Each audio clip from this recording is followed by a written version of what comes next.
Welcome to the Puck Crew. I'm your captain, Camille, and I have my alternates with me. I'm Mal. And I'm Robert. And today we are diving into chapters 12 and 13 of the long game. So here are your spoiler warnings, you hairy ballsacks. Spoiler running warning. Out of things to say. This is Sparta. It is funny to be like, there could be spoilers, but also we're not trying to spoil things for... Like, we exist in a very weird space with spoilers right now. I've gotten very good at just tuning out anything that I'm like, oh, that sounds like something from the future. Oh, we're talking about stuff again. Hello. Also, yes, circling back to This is Sparta, I made our, syllabus for these episodes, and I was like, Ilya thinks about the Roman Empire, and that is the one and only bullet point that I think was good, but I'm very proud of that one. No, people really liked it. I usually make the syllabus, but Mal made it this time because I've had a bad week. Because you had a bad week. And then another one. And then another one right after that. Gestures broadly to everything. Oh, you want me to have a good week in this economy? I will, on the topic of the syllabus, it does say that Aaron Hadimer is going to be here for this episode. I fucked up, you guys. It's fine. I forgot to send a calendar invite, and so we don't have Aaron, but she will be here. We will get her in soon. Yeah. Noah Wiley cocked at her. Yeah. And for our Patreon Live, which if you want to join for $5, you can watch it after the fact on our Patreon. She's going to be on our live with us this month. And for $10, you get access to a bonus episode where we yap about whatever we yap about. Normally, our patrons get to vote for it based on 3 suggestions we give them. Normally, we've done that once. Yeah, once. And also, in case you haven't heard, if you're not on the Patreon, 3 of those months are going to be completely out of your control because we were all born in 3 individual months, and we have decided that for our birthday months, we're going to talk about whatever we want and subject the other 2 to listen to. Woo! I'm so excited for my birthday month because you guys don't like the main actor in What I Want You to Watch. And Mal was like, why do you want to show us something that we're going to hate? And I was like, because I love it. It's one of my favorite movies. I'm like, what actor do I not like? Who's a very famous male comedian that you don't like? Louis C.K. No, God. Seinfeld. Is he still alive? No. Good God. No, he is very anti-Palestine. Oh. Is it Will Ferrell? Yeah, it is. Because I don't hate Will Ferrell. You said that you hate Will Ferrell. It's not Elf.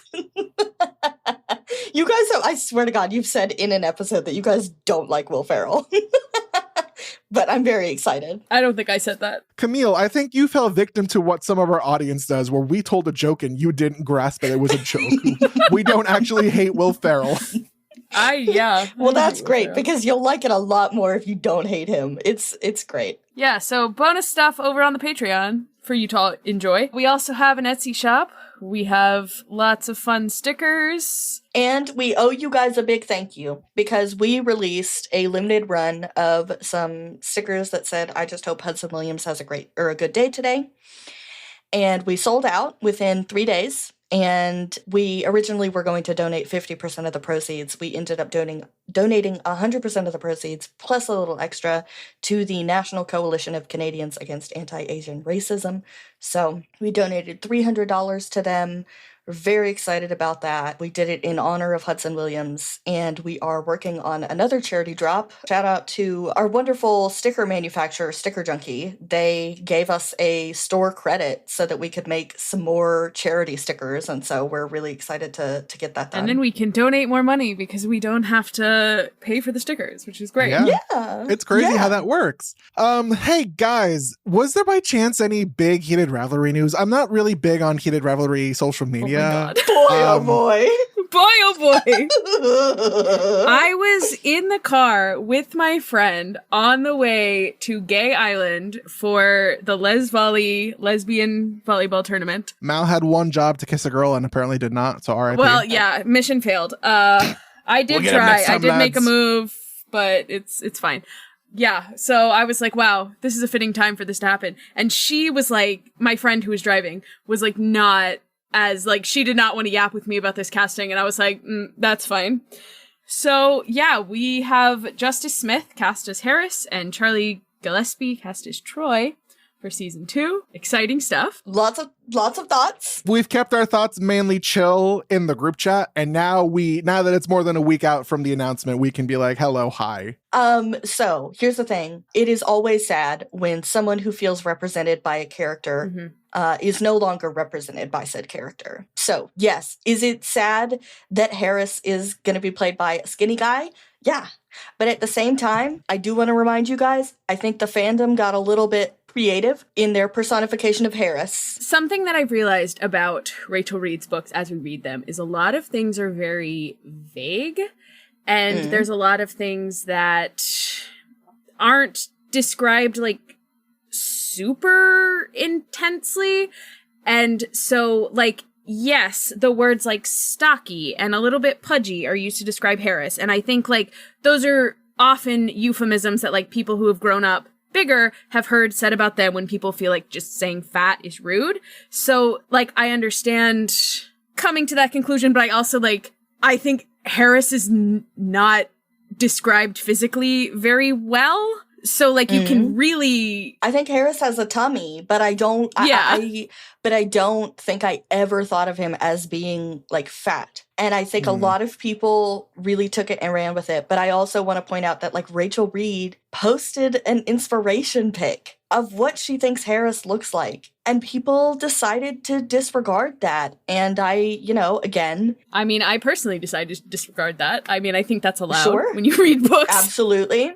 But when the character is then personified and doesn't match what you had in mind. Now, to be fair, he also does not match what Rachel posted. I am not ignoring that, okay? But I will say that, to be very clear, I'm always like sad when some sort of representation is gone, taken away, erased, whatever. I also think that this is a great moment for us to stop bean souping, right? And have a moment where we go, damn, he's not chubby or anything, but also like he's played by a black man. How cool is this? Like, this is so cool because I think about the potential, and here I am setting myself up for something that might not happen because, again, remember, this is the romance genre. We don't really face too many like social issues head on.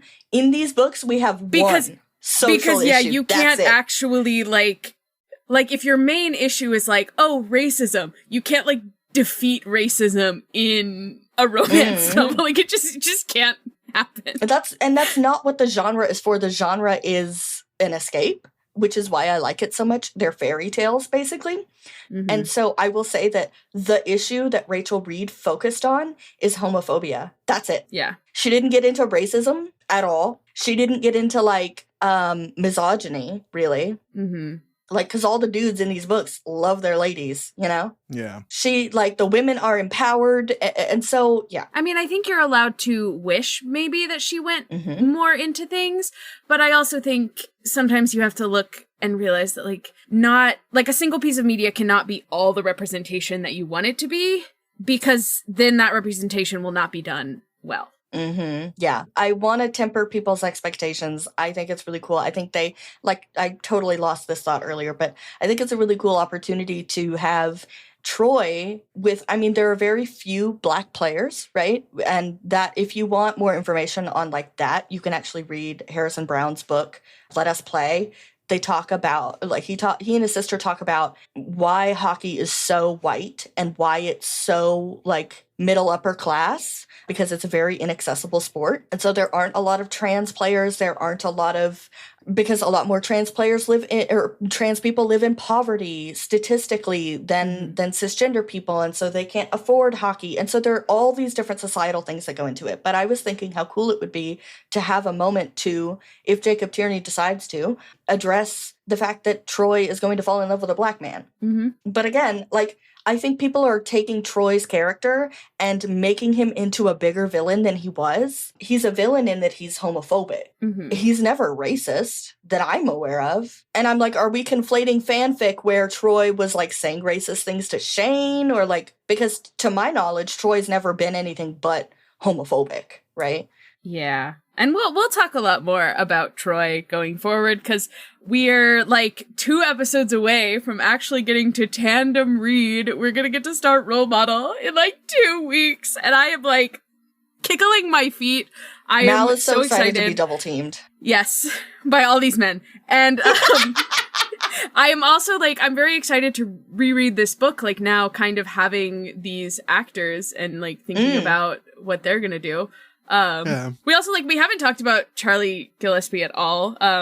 Cause that's like not a controversial casting. It does feel a little icky that like the casting that everyone is talking about is the one that like got race swapped. But also it's like, it is about different things, but like, don't use that as an excuse to be racist. Come on. Robert, what are your thoughts as someone who doesn't know these characters well? I don't have thoughts other than Justice Smith was great in I Saw the TV Glow and Detective Pikachu. I like that movie. I knew Detective Pikachu was about to come out of your mouth. Shut the fuck up. Hold. I don't think our listeners from this podcast know that about you. Yeah, so for those who don't know, I just put on a Detective Pikachu hat because my internet persona for like 5 years, 6 years, when I covered Percy Jackson media more often, was wearing a Camp Half-Blood shirt from the books and a Detective Pikachu hat, and I was the damn meme page, and oh boy. Anyway, and then Charlie, I love him. Shout out to all of the Julian the Phantom girlies. There are dozens of us. Dozens of you? Dozens of us. That show should not have been canceled, but at least I'm glad I haven't really been paying attention to his acting career between Julian the Phantoms and now, but at least, hey, big step up. I can absolutely look at this man and be like, I can see him like sad and weepy and drunk and tortured. Absolutely, I see that on his face. I don't think I've seen either of them in anything. So this is like, they're both, like, I knew who Justice Smith was prior to this, and I had heard the rumors about Charlie Gillespie before. I actually heard the rumors about both of them, and then it was announced, and I was like, whoa, that was real? That's crazy. Speaking of Percy Jackson momentarily, there's also rumors that Daniel Deemer from Percy Jackson and also in other things is potentially Ryan Price, and that rumor is looking more and more true if you look at who he's following and who's following him, but I am not here to say anything is set in stone yet. And then also we are going to say one more thing before we get started, is we do want to shout out Sandra V from Houston, a listener of ours who emailed us this week. Oh my god, yes. Sandra's my favorite person actually now. So Sandra emailed us this week and offered Mal and Robert her tickets to see the Heated Rivalry parody musical. So they're going to go see that, and then they're going to tell you guys all about it. It's going to be a great time. I've heard great things actually. So I'm excited. I'm ready to have fun, and there is a drag Heated Rivalry parody musical that I think is in LA that I see sometimes. That one I would like to see because women, but women. I'll settle for the one that's playing in New York. So thank you, Sandra. That is like, that's bananas. As soon as we got that email, because we all have push notifications turned on for like the podcast email. Oh, I don't. So like when we get something that catches people's attention. That's why Robert's always confused. Camille will like not send a screenshot. She'll just like respond to the email and be like, this email was crazy. And Robert would be like, what? I really didn't have notifications. I'm like, you ask what email? And I'm like, literally all you have to do is open the fucking Gmail app, bro. What email? Like, what's an email? But also like respect, because email notifications the worst. No, here's how my brain works. Yesterday I went to Dairy Queen with family and I just wanted a scoop of vanilla ice cream. And God bless, the cashier was like, oh, would you like soft or hard? And I'm like, what's the difference? And everyone looked at me like, brother. I'm like, oh, yeah, hard, please. Wait, ice cream? Yeah, like soft served or like hard and I wouldn't hard have ice cream is an insane thing to say. Would you like it flaccid or hard as a rock? Okay, we're moving on. Christ. So, Chapter 12. Chapter 12. It's October still. We're still in Montreal. This is our last episode in October. Thank God. Mm-hmm. Bless. It's been October for a fucking while. fucking month Shane ever. wakes up post-edging and is like, wow, that was hot as hell. They still have not showered, by the way. Just need to bring that back up. I'm also just glad that they actually use the word edging. Like, I don't know. I feel like a lot of the kinks that Rachel has been using in this series so far, she's kind of skirted around the actual name, but shout out to the word edging. We love edging. She says rimming later. Yeah. Shout out to edging. We just can't wait. I wish we instead petitioned to not use the term for it, but to just like say what like scientifically what is happening. Like he ran his tongue around his butthole. He poked his butthole with the top or the tip of the tongue. No, I hate that. So Ilya's still asleep. He's got his arm thrown around Shane. They're also both hard because, of course, they are. Shane decides he can ignore that for now. And he says, sex was great, but moments like this one where they could cuddle and caress and just exist alone together in a quiet room were Shane's favorite thing. Guys, this is not situationship behavior. It really isn't. I love hearing Shane say that he prefers like snuggling with Ilya to sex. Like something about it is a relief. I'm like, oh, thank God you are in love. Like I know Shane is in love, but he's so horny constantly that I'm like, Shane, are you in love or are you just horny? And then also, though, like I'm relieved to hear this from Shane, but I'm also painfully aware of the fact that Ilya's favorite thing is not this. Ilya's favorite thing is the idea of this not alone. He doesn't want to be alone in a quiet room. He wants to like hold hands and snuggle and cuddle in front of all his friends. Bye. I mean, but also you get little clues that like Shane really does want that too, because like the few times that he's actually honest with himself, like I think if you read The Long Game as like, actually read both The Long Game and Heated Rivalry, you're just like, Shane is lying to himself this whole time. Like he's, because we talked earlier when he was like, oh yeah, the secrecy is like so sexy. Like, I'm like, you're fucking lying. Like, you don't think you're that making anymore. it Like, sexy in a way. Yeah, you're trying to make this work, but like occasionally like he is truthful and he is like, you know, I wish that we could be together publicly. Like I love cuddling with Ilya. Like it's not just about like he's such a fascinating guy. Like you're just like, Shane, what? You know what I think is really fascinating about him is that he can fall asleep hard. He's like, I'm just gonna go back to sleep. And I'm like, wait, is that a thing? Oh yeah. Really? Morning was just annoying sometimes. You're like, okay, yeah, no, That's whatever. Bananas to me. Yeah, whatever, I'm hard. Cool, I'm just going to go back to sleep. Like, it's just a thing. Wow. Also, in a huge move, Shane skips his morning routine and his morning run. I want to know, is he still running a daily 10K, or has he calmed down on that insanity? Like, forget Ilya's knee. How are your knees, bro? If you still run that much? Jesus. There's a content, I think I've mentioned this content creator before, that I sent him out on the occasion. It's a guy who runs 100 miles every week and regularly participates in, like, super marathons or, like, super duper marathons, whatever the fuck they're called. Ultra marathons, yeah.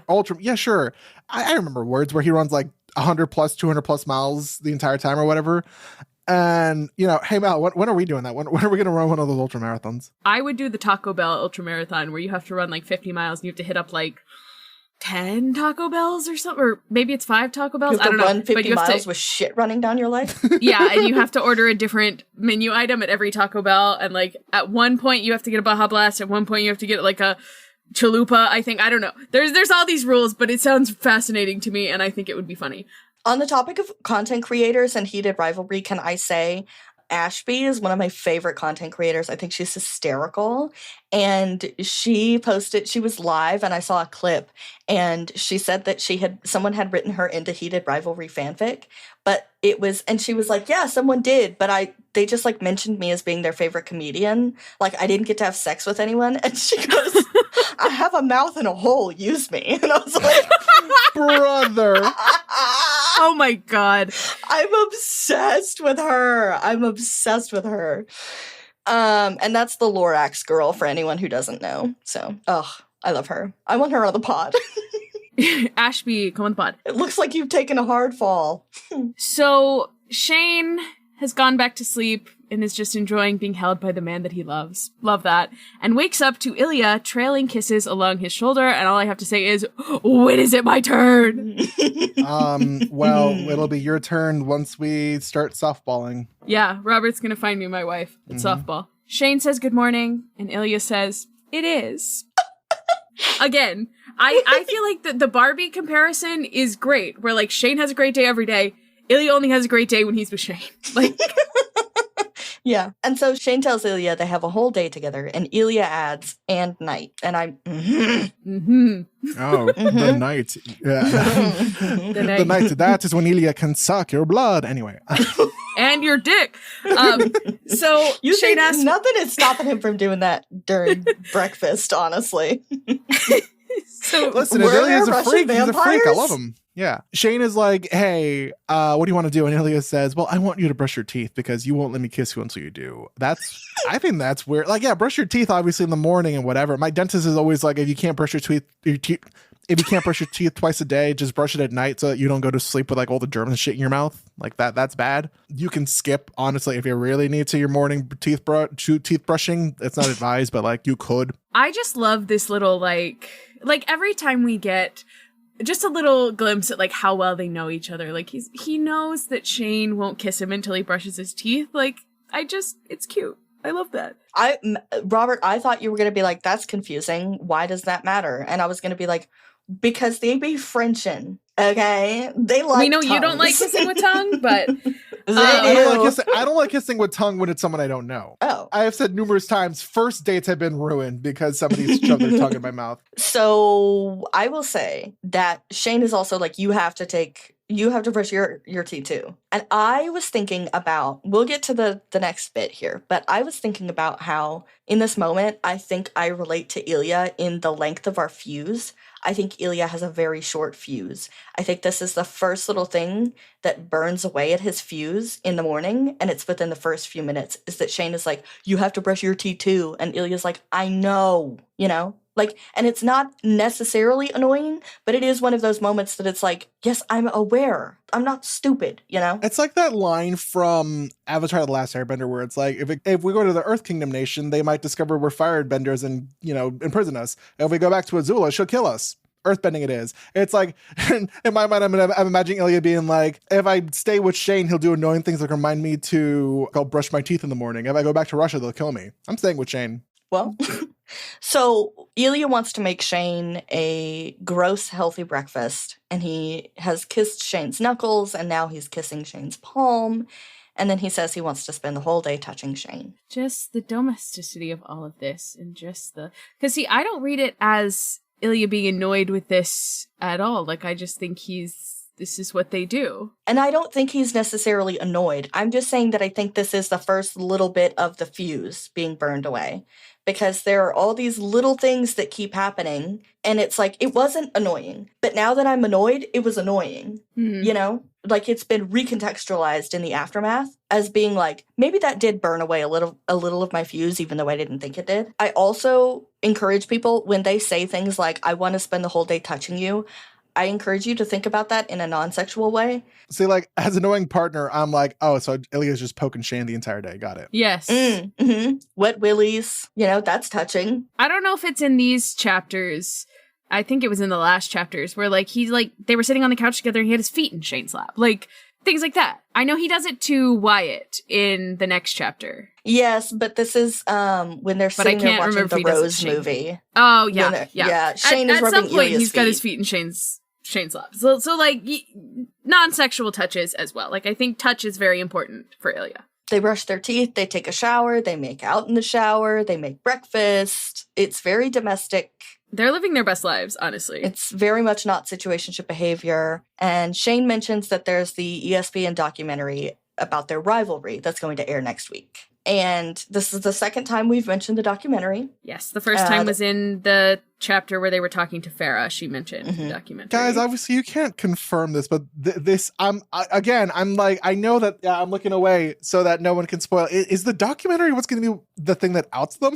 And you guys, as my podcast co-hosts who don't want me to be spoiled, you have to be like, oh, could be. We'll have to keep reading. Oh, wow, Robert. Could be. Good job, buddy. Maybe. I don't know. I wish the listeners could see. Maybe I should post a clip of the fact that while Robert was talking, we literally had our hands covering our face. Shane says he thinks his interviews for this documentary were terrible because answering questions about Ilya while hiding their real relationship is tough. And Ilya's response to this is, And my read of this is another no shit, Sherlock. Like, again, a little bit of the fuse. See, okay, maybe I am Shane because I was just, like, kickling my feet and twirling my hair throughout this, like, la la la la la, we're having the perfect morning, everything is great, everything is so cute, like, blah, blah, blah.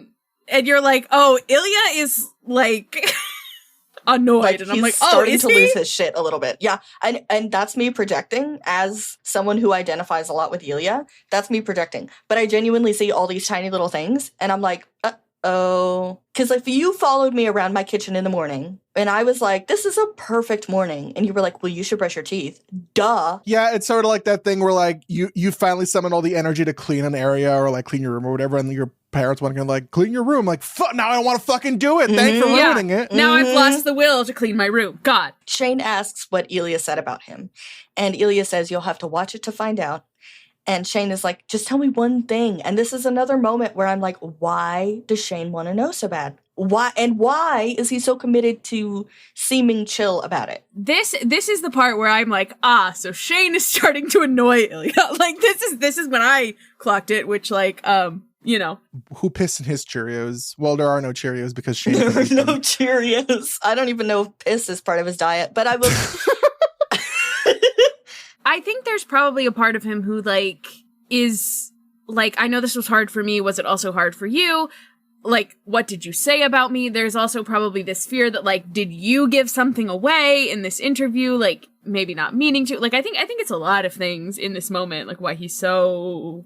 We have these, like, very bad conversations, because this also reminds me of the how many men have you been with? Exactly, yeah. Conversation, like, he's got information that he wants, and, like, goes about it not in a great way, but it's also like, I don't actually think this is information that you want. And then when Ilya doesn't answer, Shane angrily stomps to the table. And I'm like, clearly Ilya doesn't want to talk about it, guy. Like, just drop it. Find something else to talk about. Also, because I am exactly the kind of person who keeps beating a dead horse. Camille, I think piss would be in the realms of Shane's diet.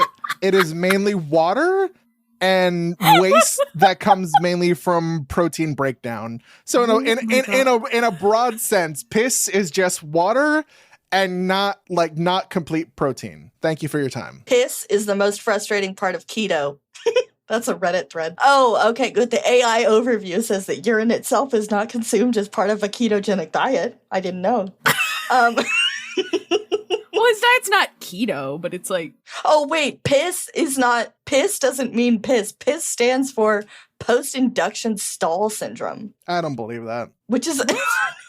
Yeah, apparently. And I was like, wait a minute. I thought I meant actual piss. Since ketone bodies are excreted in urine, their detection in urine can serve as a dietary control. Interesting. Okay, whatever. So Ilya says that he said that Shane comes really fast when he sucks his balls. And so Shane throws a strawberry at him and says, you're an idiot, and it's not even that fast. He can make it come in 2 minutes. Remember that, Shane. I'm kind of like, okay, so Shane has a strawberry. So Shane at least is eating carbs in the form of fruit. So that's good, at least. Because I'm very worried about this man's carb intake. Yeah, it's great that Shane is eating fruits and veggies, it seems like, and that's some carbs, some fiber, but like he does need to eat like multi-grain shit. He needs like rice or bread. Like, God, Shane, bread won't fucking kill you. Also, to mention this, we've gotten a comment before, and it's something I should bring up because every time we bring up fiber, I'm like, eat your fiber. People in our age bracket are getting colon cancer left and right. When you eat fiber, you also need to drink a lot of water, or else it just stops you up. I don't know, like a big thing I see sometimes is people will be like, oh, let me pour some chia seeds into a cup of water and drink that. I guess that works. I don't fucking know. I don't do that. I put my chia seeds in my overnight oats, and it's great. So we take a little break from talking about the documentary so that Ilya can then talk shit about Shane's smoothie that he's made for them both. And so this is the part where I start getting annoyed with Ilya because I'm like, bro, just like stop. There's no audience here to make laugh. Every time he's said something shitty about Shane's diet, it's usually to make someone else laugh. There's no audience here. Like, just stop. And like, if you're so concerned about Shane's diet and like it not potentially being great for him, say that. Don't dress it up as something else. Tell Shane that you're worried about his eating habits. And like, but if you that don't would want to talk require us about, to have an actual conversation, and we're correct, not doing that. If you don't want to talk about this documentary because from your perspective it'll ruin your wonderful happy morning, but you're happy to ruin Shane's happy morning by making fun of his diet, like, fuck you, dude, fuck you. But I also think this is part of Ilya's fuse getting shorter, is that he's like, fine, fuck you, I'll light your fuse. So Shane can't let anything go, ever. He's never been cool about a single thing in his life, and so he goes back to the documentary, and he says, I said nice things about you, and Ilya asks, he's like, oh, really?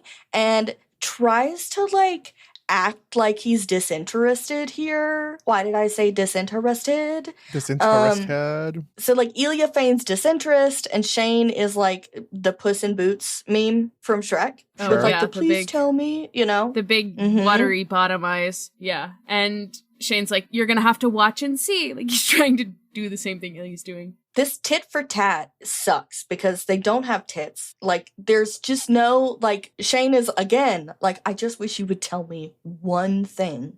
And Ilya finally I love fucking how snaps. quickly Shane folds here. He's like, I'm not gonna tell you what I said. And then he's immediately like, but please tell me.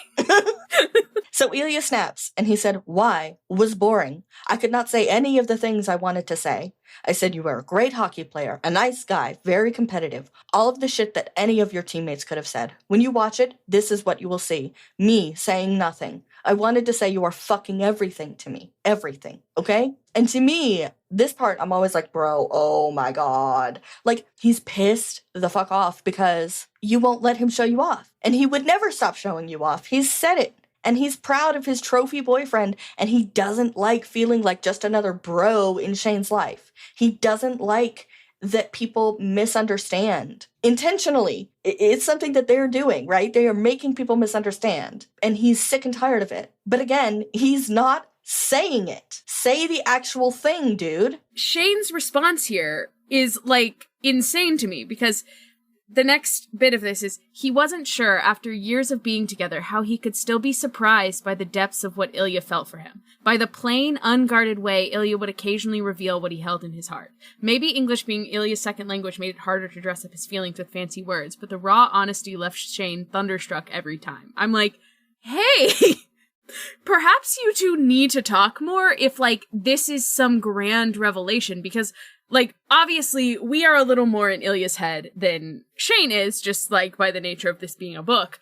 But we're very aware of the way that Ilya feels about Shane, and the fact that, like, Shane is not, it's like, okay, so what is Ilya saying? Nothing. Again, I keep saying this. I know, like, Unraveled takes place directly after this one. I also would like a short story of those 3 years where they were dating. Like, how do you not have any fucking communication skills? You can't speak when you're sucking his balls, bro. I've heard people say that when you're in a long distance relationship, it makes you develop really great communication skills. Shane and Ilya barely missed that. Yeah, no, unfortunately, these motherfuckers bought tripods instead. Like, I'm sick and tired of this Set shit, up those dude. fucking tripods so that you guys can have a discussion about your feelings every week. God. But, I mean, I think the problem is they have such limited time together, even to have phone sex, that whenever they have time together, they're just not having conversations because everything is simmering under the surface, and they're like, if I bring this up, it's going to ruin our time together. It's a snake eating its own tail, because I'm like, hey, Shane, maybe you're surprised by Ilya's feelings because he doesn't say things out loud so much because he's scared of you rejecting him or trying to tamper it down or turn it into a competition. And Ilya, maybe Shane doesn't understand your feelings for him quite as much and doesn't understand because you're not fucking saying these things because you're allowing yourself to be scared, and you're just like, you're getting off on, like, denying yourself. And I will say, as someone with depression, it's addicting to be sad. It's addicting. It's addicting to be the victim. You're just like, I'm sad and everyone hates me. Even when you can consciously be like, people don't hate me. You're like, yeah, but, like, this is a comfortable feeling, is to feel like nobody loves me as much as I desperately want them to. And I think that's where Ilya gets stuck, and he's letting it destroy his relationship. But then again, it's like, It's like, wow, you guys have this beautiful thing. You're like out shooting Roman candles, but oops, now you're shooting them at each other, and that's not fun. Like, what is happening? You're not aiming right. Stop. Like, you're not paying attention to what's happening here. This book, like, stresses me out so bad because I'm just like, oh my god. Men have an actual conversation challenge. What?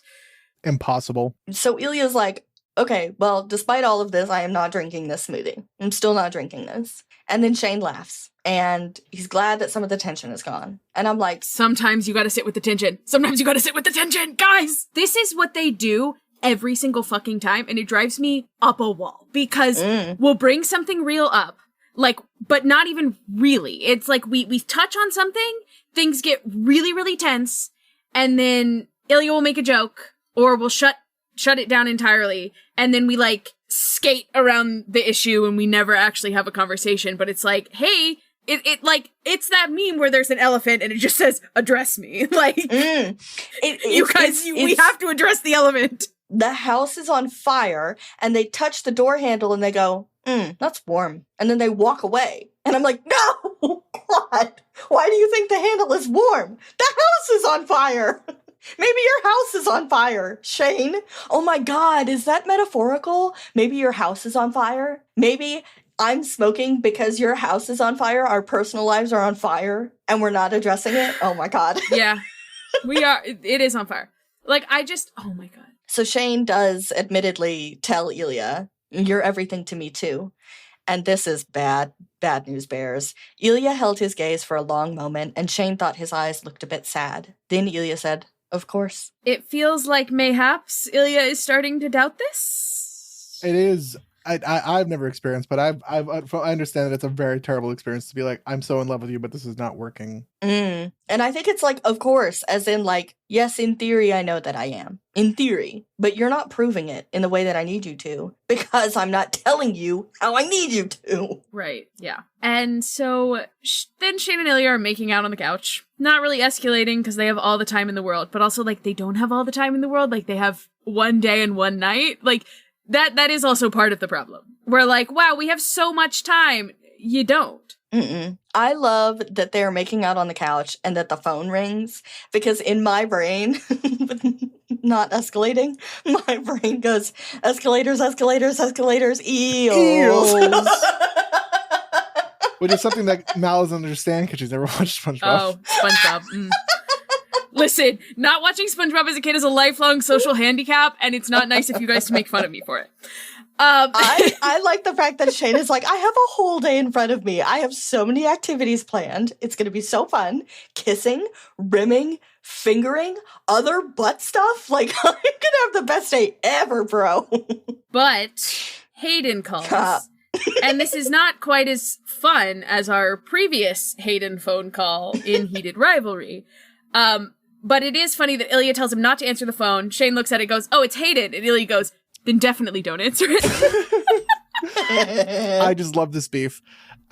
We thankfully do not get a repeat of the Cottage Hayden phone call, which I'm like, thank God. It'd be a real mood killer if Ilya was schlobbing on that knob and Hayden is on the phone being like, Jackie broke her ankle.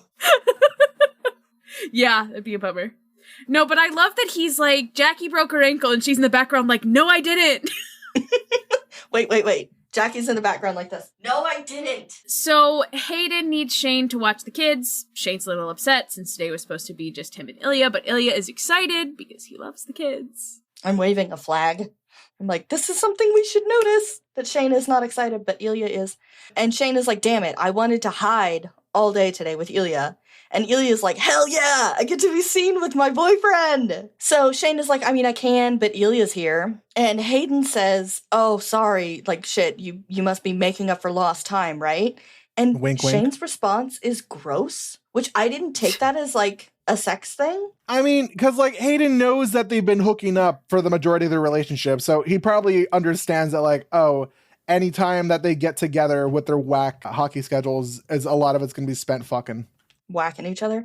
Well, but I'm also painfully aware of the fact that, like, Hayden does not like to think about the fact that they have sex. Yeah. And so I'm like, why would Hayden allude to sex? I don't think that he is. I think that Shane is like, my relationship with Ilya is sex. And some people agreed. Some people got very defensive, not in a mean way, but some people were not happy with me saying that I thought that Shane kind of fetishized his relationship with Ilya. But again, here, I'm like, nobody said anything about sex, dude. You're the one. And you're like, oh, gross. Sex. Yeah, you just made it about sex, dude. It's kind of like the same-ish thing I have where, like, I don't know, we could be like we could just be chatting, we could be yapping about our sex lives or whatever. The second you leave, I forget you're having sex.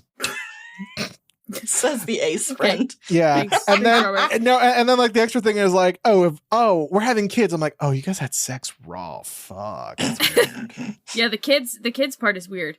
You had sex with your husband? Oh, that's crazy. That's so insane. Shane says it's fine, but Ilya is going to be coming over with me, which I love. Mm. And because I love the fact that Ilya can hear the whole phone call, like leaking from the phone. How loud is Shane's phone speaker? Or does he have this shit on speakerphone? Shane can't see, that's why he wears glasses. Shane can't hear, that's why his phone is turned up all the way. But also you have to think that Hayden's probably freaking out. The kids are probably freaking out because Hayden's freaking out, because kids are little empathetic little things. They just are gonna like pick up on what you're putting down, same way animals do. And so it's probably a disaster in that household right now. But also like Shane is like, ugh, but Ilya can hear all of this, and Ilya's like nodding enthusiastically, like, yes, we can babysit. Because he wants to. Yeah. Which is adorable. It's very cute. And we also learned that Ilya has been over to the Pikes once for a barbecue. That was probably Jackie's idea. And in chapter 2, he did say that it had been fun because Ilya had been able to play with their 4 awesome kids and ignore Hayden. So the fact that he's getting the kids and Hayden won't even be there, like, this is his dream day. So when they get to the Pike's house, Jackie's on the couch. She has an ice pack on her ankle. And Ilya asks her about tripping on a toy. And she's like, it was Hayden's stupid remote control car. This day is just getting better and better for Ilya. Because he's like, it was Hayden's toy? Like, he is overjoyed. Even though Hayden's like, no, the kids left it out. Doesn't change the fact that it's your toy, bud. Everyone point it, laugh at this fucking goofball in his 30s playing with a remote toy car. Listen, you would do the same thing, Robert. No, Shut the fuck up. I'm not in my 30s yet. Shut the fuck up. I'm of the opinion that like adults are allowed to have childish interests, and in fact, I love that. I have a podcast. What do you call that? I don't think he did rivalry as a childish interest. We talk about gay sex and medical dramas. If you like cartoons, if you like stuffed animals, like, hell yeah, do your thing, you know? So don't make fun of Hayden for his remote control car, or maybe do a little bit. Everyone point and laugh. So Ilya goes to help Jackie to get to the car, and she starts to like put her arm around his shoulders, but it doesn't work. Her ankle really, really hurts. And so Ilya reaches down and puts his arm like under her knees, but before he does anything, he asks if it's okay. Consent king. I love it, especially because I think this shows Ilya's intelligence when it comes to these things, because later he does the same thing to Shane and he doesn't ask because he knows, like, in theory it's fine. Like, this is Shane. Yeah. He's going to get a kick out of this, you know? Giving Shane uppies? I have consent for that, but I don't know if I have consent from Jackie yet for the uppies, so I gotta ask. Stop saying uppies, you freak. No, people keep saying that they don't know how... People keep saying they don't know how Connor is going to give Hudson uppies in season 2, and I'm like, I do. Easily. Shut up. Like, God, he beefed up, but like, bruh, come on. Come on. Connor also beefed up. The fuck? Like, they're both beefing up. They're eating so much beef. There's so much beef in the city of Toronto right now. It's crazy. So much like the last time where I thought something was, made up by you guys and or fan fiction, and you were just referencing it, aka when Hayden was afraid of horror movies. I did not actually think that Ilya was going to be carrying Jackie at one point, but this is the scene that I guess Camille was referencing when she poked fun at when she bullied Callan Potter online. Yeah, that one of the times. Yes, one of the times. This one, I think he thought was funny though. He did like this one, so at least there's that. Because Hayden gets all annoyed here and is like, "I could do that," and Jackie's like, "Oh my God, just get the door." But she's like, "Jesus Christ, Hayden!" If you were not aware, Camille did post a reply to, like, Callan posted like a gym pic or something, and Camille was like, "Oh, all that muscle, and Ilya's still gonna have to carry your wife to the car. Which is fucking funny. Thank you. Yeah, no, it was good. As Jackie's getting all set up in the car, Ruby's upset because she was supposed to paint her nails, so Ilya volunteers, and he asks, what color? Wait, there's a child involved here. No, he literally is like, I can do it. Wait, what color? Yeah, he's like, because I'm not painting your nails if it's going to be ugly. Yeah. And this little girl is like, I would like the bisexual flag. And he's like, bet, tea, sis. Yes. Purple with sparkles and pink and blue. I love that she picks it. She doesn't know what these colors mean. However, it's the fact that she doesn't know these are the bicolors, but he does. And it's a little bit of pride he can express within himself without it just being the men he slept with or the relationship he has with Shane. Like, it's that little extra, it's like a little cherry on top where he's like, yes, these colors, I'm very familiar with them. Yes, he's like, I can handle this one probably because I know these colors. I love my country. And so Amber starts crying, and Jackie's like, Mommy's gonna be home soon. I have to go see a doctor. He's gonna fix me up. I'll be back. You're gonna have so much fun with Uncle Ilya. Hayden is not happy about the Uncle Ilya thing. Do more than 1% of the parenting then. So Ilya picks Amber up, and he says that Shane told him that she is a wonderful chef, and Hayden says, if you like plastic food, you're in luck. Wild to chirp your 3-year-old. It's just like insane to like roast your 3-year-old to a man you don't even like. Hayden's like, not that good. Her food is actually shit if you like, but hey, yeah, she could like be better. Garbage. But then Ilya rebuttals like, it's better than when Shane eats. And I'm like, okay, that's, we spoke earlier about how like Ilya likes doing this bit in front of an audience. Here's his audience. And so Hayden miraculously, and probably for the first time ever, laughs at one of Ilya's jokes. And I was like, you guys should bond over roasting Shane like he roasts his vegetables. Like, that's perfect. Exactly what you need to do. Also, the image of Connor Story holding and trying to cheer up a weeping 3-year-old is doing something for me. I still don't want children. But, like, that is like, what I'm trying to say is that is fucking adorable. Like, my heart just grew 3 sizes. That's... Camille, I'm pretty sure you have to go to a doctor if that happens. Trust me, I see my cardiologist yearly. I've got it in check, you know. Have you explained to your cardiologist that, hey, my heart grew 3 sizes? Actually, my heart is slowly growing in size, but oh no. But, yeah, that's the leak in my heart. And that means as your heart gets bigger, it gets thinner and then it ruptures. Yay fun. That's science. Did you say gay fun? I said yay fun. I thought you said gay fun. I'm like, I don't think it's gay fun. Anyway. Gay fun.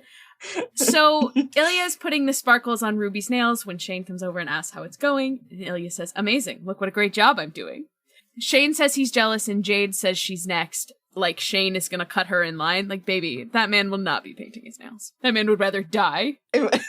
I love the idea of like Ruby and Jade growing up to be PWHL players because like I see that fighting spirit in these girls. Like they will kick this grown man's ass if he cuts them in line to get their nails painted. You know? Uncle Shane, I am next and I will fight. Uncle Shane, you need to respect the line. Once my nails are dry, I will throw hands. So Amber is taking a nap after a solid hour in the plastic kitchen. Ilya says he's surprised Shane ate the hamburger because red meat. Has it been stated that like he can't eat red meat, or am I forgetting this? I think this is a new thing. Maybe added in a new lore drop. I mean, I'm not surprised. Like, I would imagine he's eating a lot of like grilled chicken. So Shane calls him an idiot, and Jade says that's not nice. And of course, Ilya's like, yeah. She's right. That's not nice. That's not nice, Shane. And so Arthur is fascinated by the nail polish, and Ilya asks Arthur if he wants some. And Ruby says he can't, he's a boy. And Ilya's like, boys can wear nail polish. And so he puts some, to prove it, he puts some on his own nails. He puts blue nail polish on, which I have right now. Jade is like, Dad says it's just for girls. Because Dad is unfortunately still a cishet hockey-playing man, and we have a lot to unlearn. And of course, Ilya says, well, Dad is a... Cuts off, sends, it's very funny. And then I completed it because I'm like, cishet white man. Yes. But yeah, Shane steps in before Ilya can shit talk their dad and says, your dad just doesn't know a whole lot of boys who wear nail polish, but plenty do. And Shane's like, but don't worry, I know one. Yeah. I met one man who wore nail polish, and I was very confused about it. He's like, and I'm a changed man. I know one whole man who wears nail polish. But I also love the fact that, like, one, if a man shows up with nail polish on, it's not like he's going to be ripped to pieces. Like, they've got kids, they've got nieces, they've got nephews in the locker room, whatever, and they're going to be like, oh, yeah, that happens to the best of us, you know? But if the both of them have painted nails, that's when there could be a problem. Why were you babysitting together? Why were you babysitting with Ilya Rozanov? How do you both have painted nails right now? Yeah. Suspicious. Ilya finishes painting his left hand, and he says he also thinks that he should have sparkles. And so Shane takes the sparkle polish, and he says it's easier for someone else to do it, probably. Shane is dying to hold Ilya's hand, or just, like, touch him. Like, he's like, oh, yeah, it's easier if I do it, I think. I'm like, yeah, you don't know that. He just desperately wants to hold Ilya's hand. Yeah. I cannot wait to see this in season 2. Also, I'm imagining, like, Shane coming into the Montreal locker room with painted nails after babysitting the Pikes, and, like, how the Montreal locker room would respond to that. And I'm like, yeah, this man will not be touching nail polish with a 10-foot pole. No, I know we need to, like, not be parasocial or whatever, but I think we also got to pay attention to any photos of Connor in the coming months to be like, okay, is he wearing nail polish? Yeah. He did it! He filmed it! And so Ruby says, is he your husband? Ooh. And Ilya flinches. And he says no. Why is Ilya flinching? Because I think he wants to say yes. And I also think he's worried about what Shane's response here is going to be. I thought it was Ilya, like, wanting to claim Shane and all these moments, but then when it's actually a reality, he does still struggle a little bit. That too. Of being like, ooh, this is actually a little bit scarier in the moment of being caught than I thought it would be. And so Ruby's like, she looks at Shane and she goes, is he your husband? And I love that Shane is like, well, that's not really how marriage works. And then he immediately is like, I'm talking to a child. I'm talking to a literal, like, not toddler. What's, like, the next stage up from child, I guess. 7. I'm talking to a literal child. I can't explain this to her. Yeah, that he's like, no, we're not married. And Ruby asks if they're going to get married. Ilya asks if she thinks that they should. And so she asks if they love each other. And then Shane says, we're friends. At the same time, Ilya says yes. Ouch. Yikes. I was just thinking about, like, thank God these children are not old enough to understand the can of worms that they just opened. Open, worms all over the place. Nukes flying. Like, these children were just like, haha, nuclear bomb, like, and ran away. And I'm like, wow. No, because, okay, if this, like, thank God that we proceed with the wedding, because if they had ended this here, they would have gone home and they would have had such a huge fight about this, because what do you mean I said yes, I love him, and you said we're friends? They're fucking children, and, like, I get it. They're what? Very dangerous. No.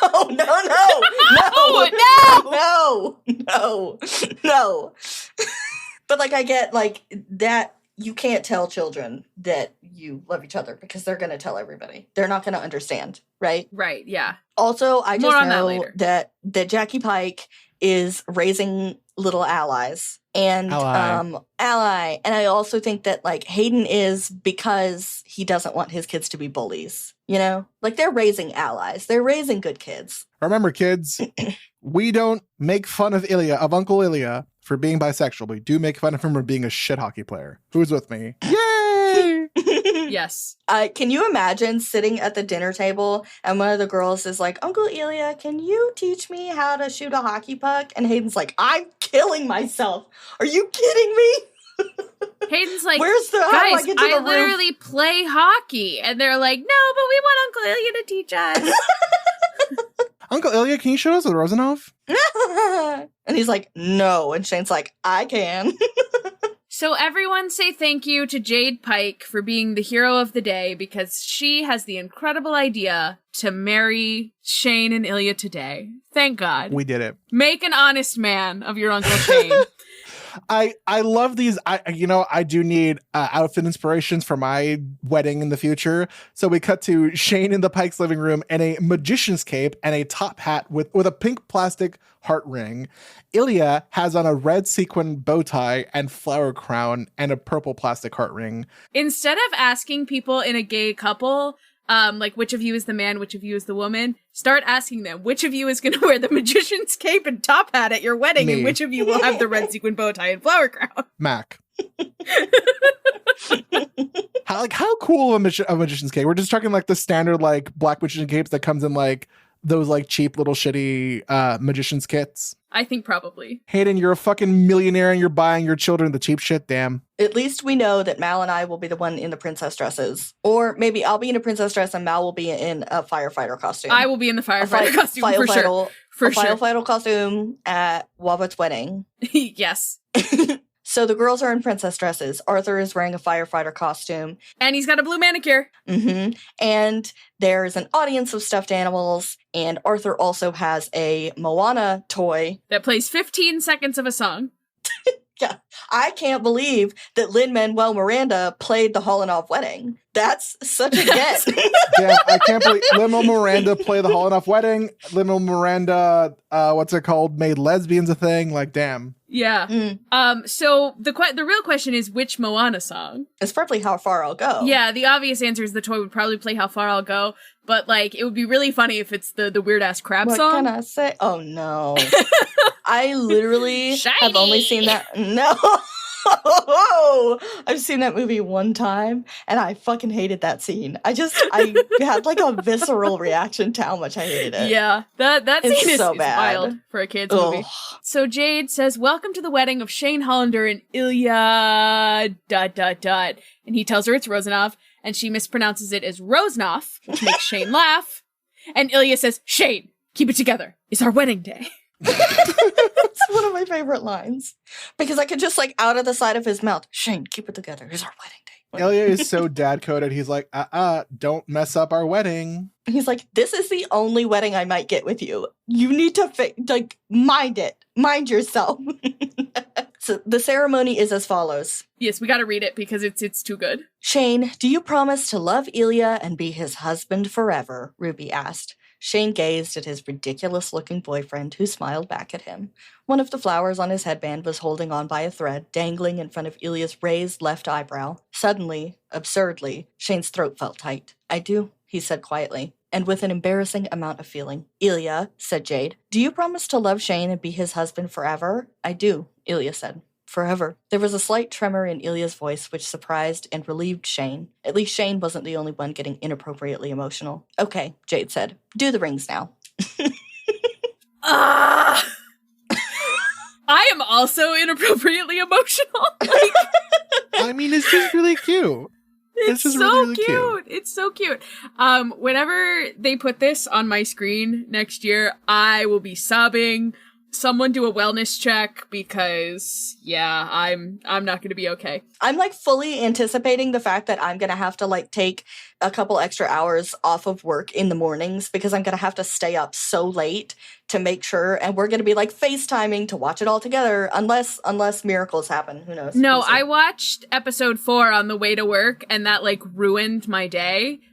So I cannot watch any of these on the way to work. They say you got to put your miracles out into the world for them to happen. So I'm going to say there's also a non-zero chance we might be big enough and cool enough that they might give us screeners, and we'd have to hold on to the information of how devastating this scene is emotionally. Not like how emotional this scene gets us without being able to tell anyone for like a week or whatever. Oh my God. So for those who aren't familiar and who haven't followed us during the season of The Pit, we'll like watch the screener and then sometimes I'll just like post a photo of my face as a reaction to just be like, holy fuck. And I can't say anything. Yeah.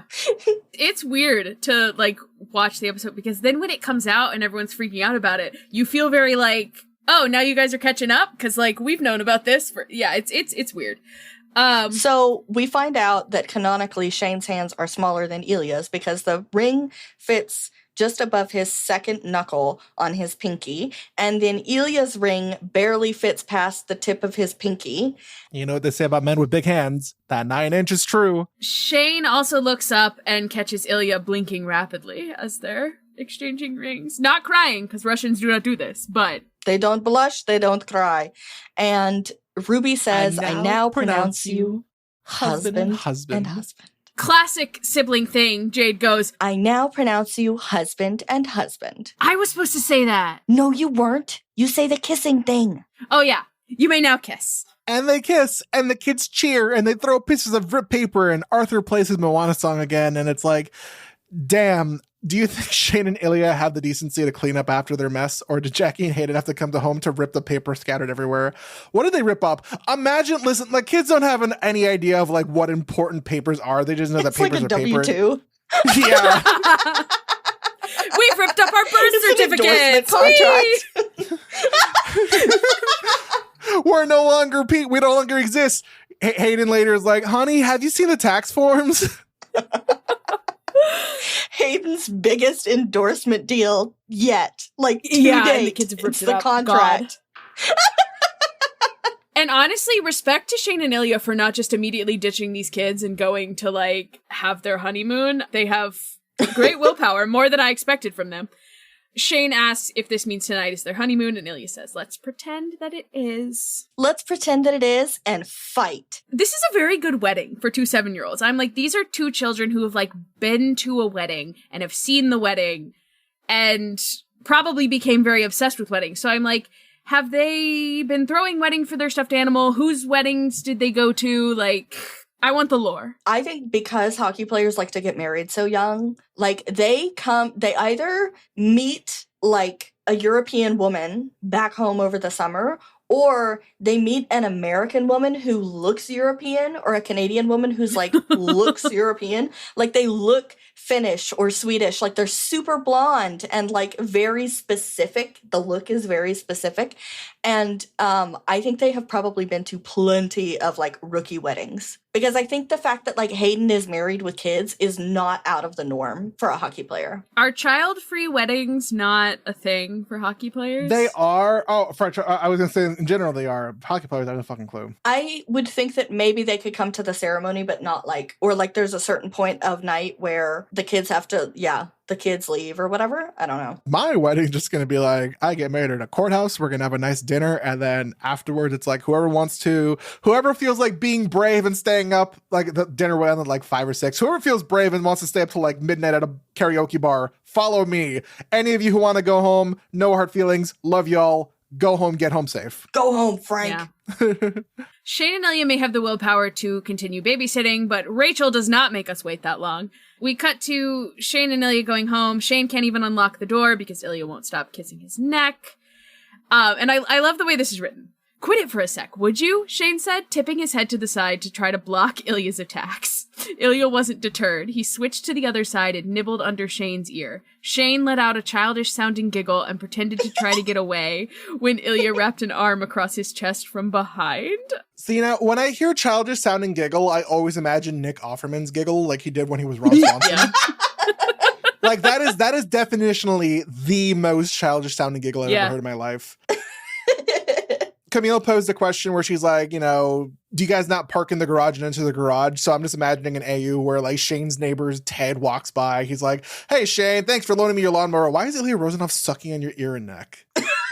Yeah. No, it does feel like we should be entering through the garage door. Yeah, you're right. I've never considered that. And then Ilya's got a flex on him, takes the key from him, and unlocks the door while still sucking on his neck.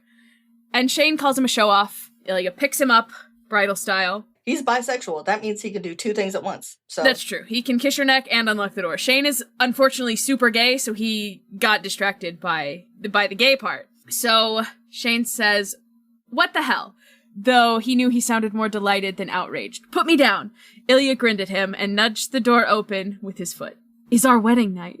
You gotta carry him through the door of the house because you're married. Carry him over the threshold. Mm-hmm. And Shane says this can't be good for his knee. And it was like, Not until this moment that I remembered that Ilya was just injured. I'm pretty sure it's also until this moment where Ilya was like, oh, I'm fine. Oh, wait, shit, you're right, my knee. Shit, you're right, my knee. Yeah, and Ilya says his knee is fine. You're very light. And then this is mad funny. Shane is like, I'm 200 pounds. And he goes, sure you are. And he's like, I am. And Ilya says, like you are 5'10". And Shane says, I am 5'10". I love when someone's like, I can prove it. It's on my driver's license. And I'm like, you can literally put whatever you want. You can put whatever you want on your driver's license. Mine said 5'7" at one point. Mine says my eyes are blue. They're not. They're green. So I'm the only one who was actually honest on my like form to get my license is what I'm hearing. Cool. Bro, some doctor's office to told me lie. I was 5'7". Yeah, that's not on me. They lied. 5'7", that's great. I'm 5'7". And then also for some, whenever I see height and weight, I'm like, okay, now we get to play my favorite game. BMI is a shit science. Shane's BMI would classify him as overweight and about a point away from being classified as obese. So, hey, kids, don't let your BMI numbers control your life. Hey, very true. So ultimately, the Jackie and her husband Hayden. So ultimately, Jackie and Hayden came. Mr. and Mrs. Jackie Pike returned from the hospital around dinner time. Jackie's ankle is only sprained. I will say, because this is a pet peeve of mine, when people say only sprained, as if it is, like, not as bad as a break, like, yes, okay, maybe the initial injury is not as bad, but, like, a soft tissue injury, like, ligaments have a lot less blood flow, and they are, like, very difficult to heal, and, like, all of my friends who have fucked up knees, fucked up ankles, it's because they sprained them playing sports and they didn't heal right. So, like, only sprained drives me nuts because I'm like, that is actually still a serious injury. Like, it's just like, I mean, it is different than a break because, like, you don't totally have to stay off of it, but it's like, it's a serious injury. God! So when they got home, Ilya and Shane were cuddled on the couch with the kids, watching Frozen 2, and Ilya's arm had been wrapped snugly around Shane, which had been nice in the presence of others, and also Hayden didn't seem bothered by it. Yeah. Yeah, which is cute. He says it had been a thoroughly enjoyable day. Well, yeah, it was your wedding day. Ilya carries Shane to the living room, and he says, now what? And Shane's like, now you put me down. And Ilya's like, this is how it works? I thought maybe I put you on our bed with rose petals. Ooh. That's situationship behavior, guys. He's getting like a task rabbit and like having them go to Shane's place and put rose petals everywhere. Please put rose petals on the bed. Shane says fuck off and he squirms until Ilya has to put him down, which I think like is a hilarious way to write that. And I'm envisioning toddler Shane like squirming around trying to get put down. Oh, cat Shane too. And then like when Ilya has to put him down, he almost falls into the coffee table and then he like glares at Ilya like it was his fault. Like, you're the one who squirmed, buddy. So when Shane does turn to glare at Ilya, he found him smiling at him with the same soft expression Shane had seen on his face during their make-believe wedding vows. Let me ruin the vibe. This is another example of Ilya letting Shane stumble or causing him to stumble and then being amused by it when it annoys Shane, and I don't like it. I'm not crazy about that habit of Ilya's. He does it next chapter too. I don't think this one was Ilya's fault. Oh, well, I do, because I kind of just imagine him, like, dropping Shane instead of being like, okay, I'm putting you down, you know? Which is like, you can drop a cat, but you can't drop a dog. You can't drop a human. Like, I'm just envisioning Shane, like, wiggling so much that Ilya has to put him down, and then he kind of, like, was already in motion and sort of falls over. Yeah. Yeah, so Ilya says Jackie is lucky her ankle isn't broken. Again, a sprain is still a serious injury. Shane says Hayden is lucky because Jackie takes care of 99% of everything, and I'm like, boo! Boo Hayden! But also, Hayden still, like, during the season, he travels 50% of the time. Boo! So by default, boo Hayden! Like, hey! He's paying the bills! You could be handling at least 25% of everything, like, not the 1%. Like Robert said earlier. Okay, so then Ilya says, I like the kids. I can't believe Hayden made them. Get his ass. Get his ass. Shane says he's great with kids and they kiss about it, and Ilya tells him that he'll also be a good dad.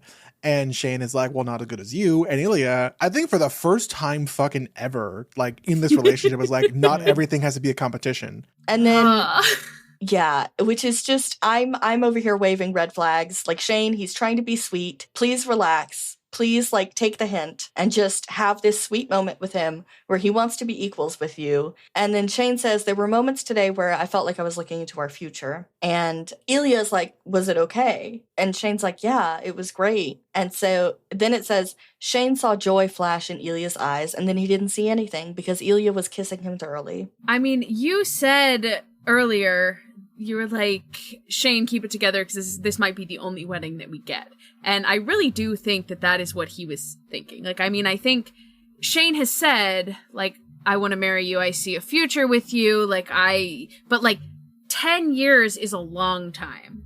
And there's a lot of things, like, think of what has already happened in, like, the 10 years that they've been together at this point. Like, a lot has happened in that time, and a lot has changed in that time. And so I think Ilya is someone who's very used to things like changing for the worse all the time. And so I think in his mind, he's like, we may never get this because it is so far in the future. And so I think this moment is very, very important for him, where Shane is like, this is what I see for us. This is what I see for us. Ilya says, I love you, but we are not having 4 children. And Shane's like, God, no. And Ilya says, it'd be too much, with the dogs. And Shane's like, I think you mean cat. Somebody get this man a cat, please. There have been a couple fanfics I have read, and I'm not sure if this is like one author who's doing this or if this is like multiple people, but I have read several times Shane getting a black cat and naming it Puck, as in hockey puck. Oh my Which God. I am obsessed with. That is now canon to me. I am like, Shane is going to have a cat named Puck. That is true to me. I would love for them to have like an orange girl tabby named Hand Pie. Shane asks how many dogs he's planning on having, and Ilya says some, maybe 1 to start. And then, he needs a friend, so 2. Maybe they don't like each other, so we get number 3 to be a mediator. Yeah, okay, maybe yes. Okay, and if they don't yes. like that one? The 4th dog will... No. And then Shane's like, no, one dog. You will want more, just wait. I want my dream, I don't know if I've ever said it on this podcast, my dream dog is a beagle. I want a beagle. I want to name him Bagel. And then I want 2 cats, and I want to name them Butter and Cream Cheese. Okay. Amazing. Okay, but the word just wait, because we do emphasize the just wait. It gets italicized. And it says the words rang in Shane's ears as he made his way to the kitchen. He believed in their relationship and was confident that they would have everything they wanted when the time was right. But sometimes he wished the right time was right now. If you call the number on your screen, the right time could be right now. I mean, I get it. Like, it is so scary to imagine telling the whole world about this and, like, bringing the outside world into your relationship. I get it. It is so scary. But also, like, we gotta get on the same page. We gotta realize that we both really want this and, like, have a fucking conversation. Yeah, because there's literally nothing, if you think about it, like, what is actually stopping them other than being afraid of what might happen? And I guess we can talk about it again later. So then Shane offers Ilya lasagna, and Ilya's really excited, and then he's like, what are the noodles? Oh my God. Shane says, zucchini. This is very funny. They're zoodles, baby! I will say zucchini is one of my favorite vegetables, and, like, honestly, this sounds really good. Like, thin slices of zucchini with tomato sauce and cheese. Yum. But, like, don't tell me that's lasagna. That's zucchini casserole at best. Like, yeah, no, that's like, I was thinking, like, that's like if you serve someone a lion's mane and you're like, it's a steak. And I'm like, that's a mushroom. That's a mushroom. Hi, former keto kid here. Fuck zucchini and everything it makes as every fucking recipe. I'm like, God, I'm craving pasta. What's a keto alternative to pasta? You can make zucchini noodles. Fuck you! okay, also as a former keto kid, love zucchini. So maybe you're just wrong. See, when I think about zoodles, I think about, like, when you put them in the thing and you literally, like, spiral it and it makes little, like, zucchini noodles. Zoodles are a crime. But then I was thinking, like, this is lasagna. Zucchini quite literally are not big enough to lay out flat like those noodles. So, like, you just have so many zucchini. How are you envisioning cutting the zucchini? Like, short ways into circles? Oh. No. Long way in strips. Well, how big? There's only 2 of them. How big of a pan of zucchini are you thinking they're making? Like 10 million zucchini. What do you mean there's only 2? Oh, I was like, there's only 2 zucchini. Where are you getting that from? There's only 2 zucchinis. There's only 2 zucchini. She has seen the kitchen. I was actually there. No. So Shane says, it's good. I swear you won't even notice the difference. Shane lied. Well, and it also is like he a liar. chooses not to mention what is replacing the cheese. And I'm just like, Shane, you can't get rid of both the noodles and the cheese. Like, you have to have joy somewhere. Which I did see someone online, they were like, what does that mean? Nut cheese. So, like, alternative cheeses are made out of, like, cashews, I think? Yeah. But I've never had one, and I don't ever want one because I love cheese. So Shane says, how's your knee? And Ilya says, it fell off because he's sick and tired of this question. Again, the fuse is shortening. Again. And Shane tells him to pull his pants down so we can look at it, and Ilya says he's terrible at foreplay. That's pretty great foreplay if you ask me. Where is my nurse patient smut Hollanov AU? I need somebody to write that. I'm sure it's out there. Nurse patient or like doctor patient is like such a common fucking like smut or like fic prompt. I'm like, it has to so exist. problematic, but like, sure. Well, yes. No, but I will say that there's that one fic where Ilya gets really, really, really injured and nearly dies on the ice, and then Shane like takes care of him and like helps him through rehab and the hospital and all that. That's like really But have we considered the fic in which Shane gets checked and dies, and it's called So Close by Baby Double O? I was gonna say, Robert, can't wait. I can't wait until you finish this book and I can start sending you some of my other angst options. So his knee is purple and swollen, and Shane is like, holy shit. So he's like, I'll get you an ice pack, and he gets him some ibuprofen and a glass of water. And the bar is truly in hell, because why was I looking at this going like, oh, this is so sweet. Like, this is just like how people should care about each other. Like, so but I will say, when Shane is like, I'm going to get you an ice pack, Ilya kind of like grumbles about it. Yeah. And Shane's like, which was like yes, that would be really nice, but I don't want to say so. You know, like, blah, blah, blah. They know each other. And so we love this to be known. I don't think they know each other. Ilya says, thank you, moi gazano kasilka, because he likes to use random Russian words as pet names. And Shane is like, I don't got it. Like, he likes to test Shane this way, and Shane's like, I don't got it. Yeah. And so what it is, Shane doesn't know, and he's like, Ilya's like, it's for cutting grass. It's lawnmower. So I'm like, call him my little lawnmower the way I turn him on by yanking his chain. Honestly, that's great. That's really good. We workshopped that one earlier. Tag team joke. That's great. Thank you. This is why Robert and I have a podcast together. Guys, am I off the podcast? We need someone to laugh. Yikes. So it is kind of wild to me that this is like the Russian pet names are such a thing in fanfics.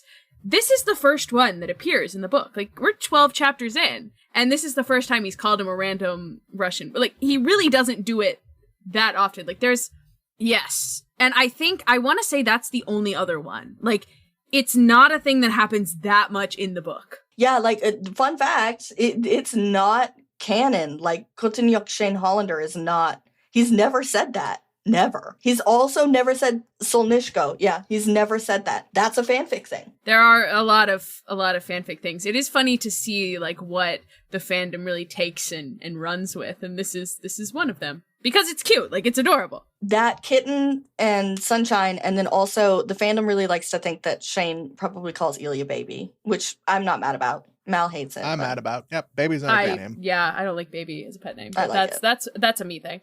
I also really love whoever put in the notes the picture. Oh, it was Camille, of course. The picture of from like that photo shoot that they did at the pool. But this is behind the scenes of the filming of the scene. Yeah, where like Hudson is got Connor's legs and is like drowning him in the water. It just always makes me think of like lawnmower. That's like, oh, it's a lawnmower. Shane pulls out the rings because the kids insisted that they keep them. And I remembered that they kept them, but I didn't remember that the kids said that they could. So I guess this whole time I've been out here wondering, like, did Shane and Ilya steal those from the Pike kids?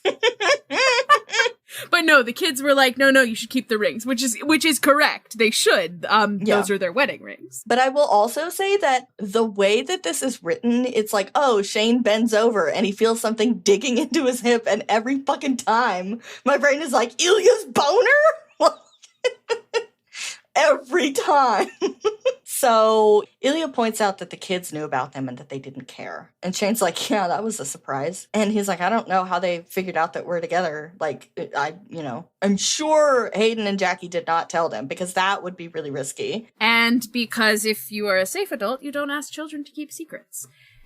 And so Ruby and Jade are 7 here. Probably 1st or 2nd grade. I don't actually know how grades work in Canada, but if there's one thing about kids that age, it is they are going to school and they are telling people all about their parents' business. Like, if you hang out with that age kids, like, you learn who's getting divorced, you learn whose parents don't sleep in the same bed, like, like, you're gonna hear that their dad grows weed when all it really is there are weeds in the yard, and you're gonna go to school and be like, my dad grows weed. Like, wow. Yes. And you're like, what? Like, kids say insane things. So I know that these girls are yapping about this at school. So I think now we have to include Ruby and Jade's teacher or teachers, because sometimes they put twins in separate classes. But we have to include the teachers in the list of people who know about Hollanov now, because I guarantee that those girls went to school and were like, we married Uncle Shane and Uncle Ilya this weekend. And they're like, what are you talking about? Because I think, okay, either their teachers are hockey fans and are like, this is bullshit, no way this is true, or they're like, okay, that's nice, sweetie.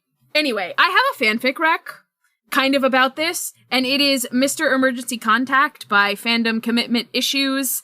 It is on the spreadsheet, and it is a fanfic in which Ilya is the only one who can pick Ruby up from school, and things spiral from there. And there's like a follow-up to it that's like the mortifying ideal of like being outed by a child, like just because the Pike kids can't shut their mouths. Very good. Would recommend. It was very fun. Mr. Real Estate, Mr. Landlord, Mr. Emergency Contact. Yes. Yes.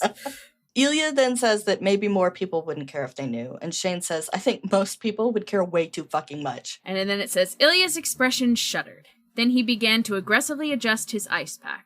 Shane felt like he said something wrong, but what else could he have said? Nothing, Shane. You literally could have had a constructive conversation or said, what do you mean by that? Or like, do you want to talk about that? I love Mal's following note, which is, Shane, after saying the wrong thing, I fear I may have said the wrong thing. Yeah.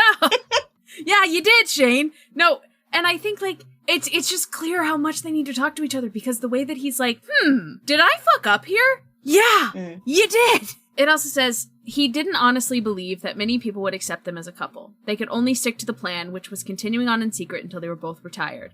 Or at least one of them was. But Shane hoped they would retire together. The idea of playing in a league without Ilya seemed strange and hollow. Shane loves hockey the most when he gets to do it with Ilya. Which, again, is why I think that Shane would retire. If something happened and Ilya needed to retire, Shane would be like, I don't know about this.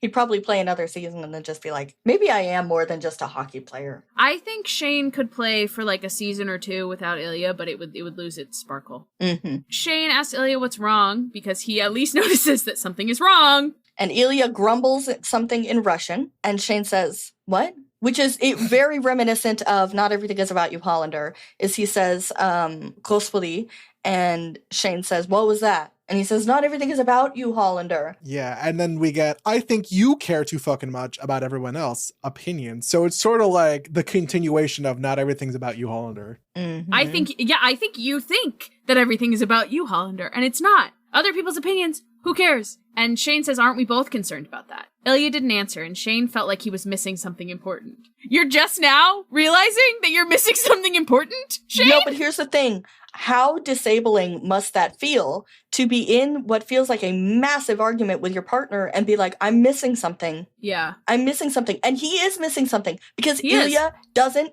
fucking speak. He doesn't know that Ilya's fuse has been going like this all day and like a little bit more every time. Ilya hasn't told him. And he offers to talk. And Ilya says, no, it's nothing. And Shane says, okay. And then says it wasn't the first time Ilya had seemed randomly upset about something he refused to talk about. Shane worried sometimes that there were a lot of things that Ilya wasn't telling him. And it's like, every time I start to be like, oh my God, how could Shane not know? Then I'm like, of course he doesn't know. Of course he doesn't know. He's dating this Slavic man who is a brick wall and will not tell him anything. It's like we talked about when we talked about the show. Slavic is in the DSM-5. Like, that is a condition, okay? Like, autistic rock, Slavic hard place. Like, no one is... Right. And that's, I think that what's beautiful is that I think that that's something that Jacob Tierney and Hudson Williams and Connor Story are all very aware of, is that it's not that Shane is just, like, Rachel Reid has been like, Shane is kind of stupid. And it's like, yes, and also Ilya is kind of stupid. Like, Shane is kind of stupid and Ilya is kind of a dense brick. And, like, they all get that. That's not, like, one person talking shit about the characters. They all get that. And they all agree. And that's what makes the story interesting. Because if there's no conflict, Hudson said in, like, the only late night appearance he's done, he said that season 1, the struggle is very internal. And season 2, the struggle becomes external. It's us versus the world, right? But at the same time, it's us versus the world, but we're also still on different teams, metaphorically and realistically, And one of us is not equipped to play the game the other is playing. So, do you want to defend Shane a little bit? I mean, I did defend Shane a little bit because it's like, obviously, Ilya is not talking to him, but, like, he's not a mind reader. Like, he's going to think that we're on the same page about this plan until he is told otherwise. Because this is what we've agreed to, and this is what he sees as our only option. But it's like, if we would talk to each other, we could work it out, and we could also realize, like, we're scared of different things here, and it's, like, really affecting the way that we talk to each other. Because, like, Shane is very scared of the outside world. And I also think Ilya is very scared, but he's scared that he's going to ask too much of Shane, and Shane is going to realize that he's too much trouble, and he's going to leave him. Like, I think we're seeing what the other one is, like, worried about, and we're reading it wrong, and it's just like... This is the conflict that started with the tuna melt. We got a really good email from a listener, and I think we talked about it once upon a time. I promise you guys, we will do a mailbag at some point. We just get so in the weeds with these recordings, but we did get an email from someone, and they were like, I just want to say that I think the tuna melt is the issue that continues into the long game. And it starts this issue of Ilya saying, if I ask for too much, Shane's going to run away. And that literally becomes this sticking point in Ilya's head. He gets stuck to this idea that even after being in a committed relationship with Shane, if he asks for too much, Shane will leave. So Ilya is just tired, and he's like, just forget it. Forget what I'm saying. And Shane says, I love you. He touches him on the face, and he says, I love you. And Ilya says, good, because we're married now. The way that we continuously shut down the conversation, like we've done it twice now. In this chapter, we have brushed up against something, and we've immediately shut down and, like, not had the hard conversation. And I also think that, like, Shane as, like, an olive branch is like, we can have our lasagna on the couch. Fun dad Shane Hollander. We can eat on the couch. We can eat on the couch, and I won't even put down my plastic cover on the couch. Ilya, you can pick a movie, and Ilya picks a superhero movie with Rose Landry in it, and Shane is like, oh yeah, I saw that movie. There are no other once. actors in this universe. Yeah, there are no other actors in this universe. Shane does go like, oh yeah, I've seen that movie, it's bad. And Ilya says, Rose looks beautiful though, and teases that Shane could have had it all. Which is like, yeah, it's teasing, like, haha, hee hee, but also it also is like, you could have just gone the route of a lavender marriage and avoided this. You could have had the easy thing. You could have had the relationship with an actress, and yet, here you are. Which also, you could have had it all, also alludes to the fact that Ilya thinks he's nothing. Yeah. You could have had it all, and instead, for some reason, you chose me. Ugh, Ilya. And here we get the feet in his lap that I was referencing earlier. It does happen in this chapter. Shane's cuddling closer to him, and he's rubbing his feet. And I'm like, ugh, this is love, because I do not want to think about touching a man's feet. Would you say that that's yuck, yuck, yuck, yuck? I would say that's yuck, yuck, yuck, yuck. Thank you. You're welcome. So it says, Shane has been bursting with a question since their nap. And I'm like, what nap? Yeah, no, I had the same thought. I was like, there was no nap. There was no nap. This is definitely just an editing mistake. They didn't take a nap. There was no nap. I can't believe we got Rachel Reid making a mistake. What does she think she is, Rick Riordan? Anyway. Oh my God.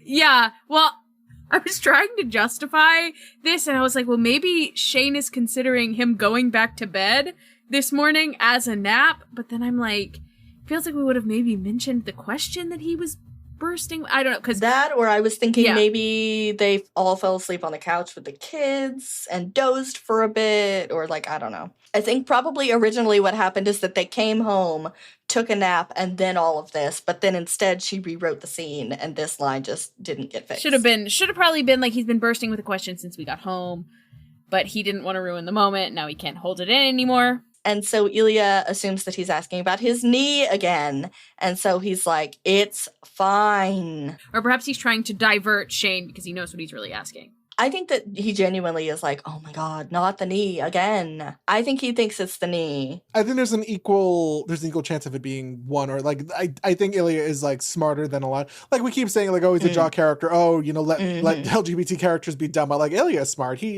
I think that's also the thing about depressed people, even if they don't realize like they have the definitional like, oh, I was diagnosed with depression thing, where like if people try to be like, hey, buddy, you okay? Yes, I'm fine. Don't worry about me. I'm not worth it. Ilya has the emotional intelligence that Shane is lacking. And I think that Shane has the logistical knowledge that Ilya is lacking. And I think that mirrors Una and David quite a bit, actually. So Shane says he feels like maybe Ilya's not okay sometimes. Ilya asks not okay how, and Shane says, you've been through a lot, and I know our ... thing ...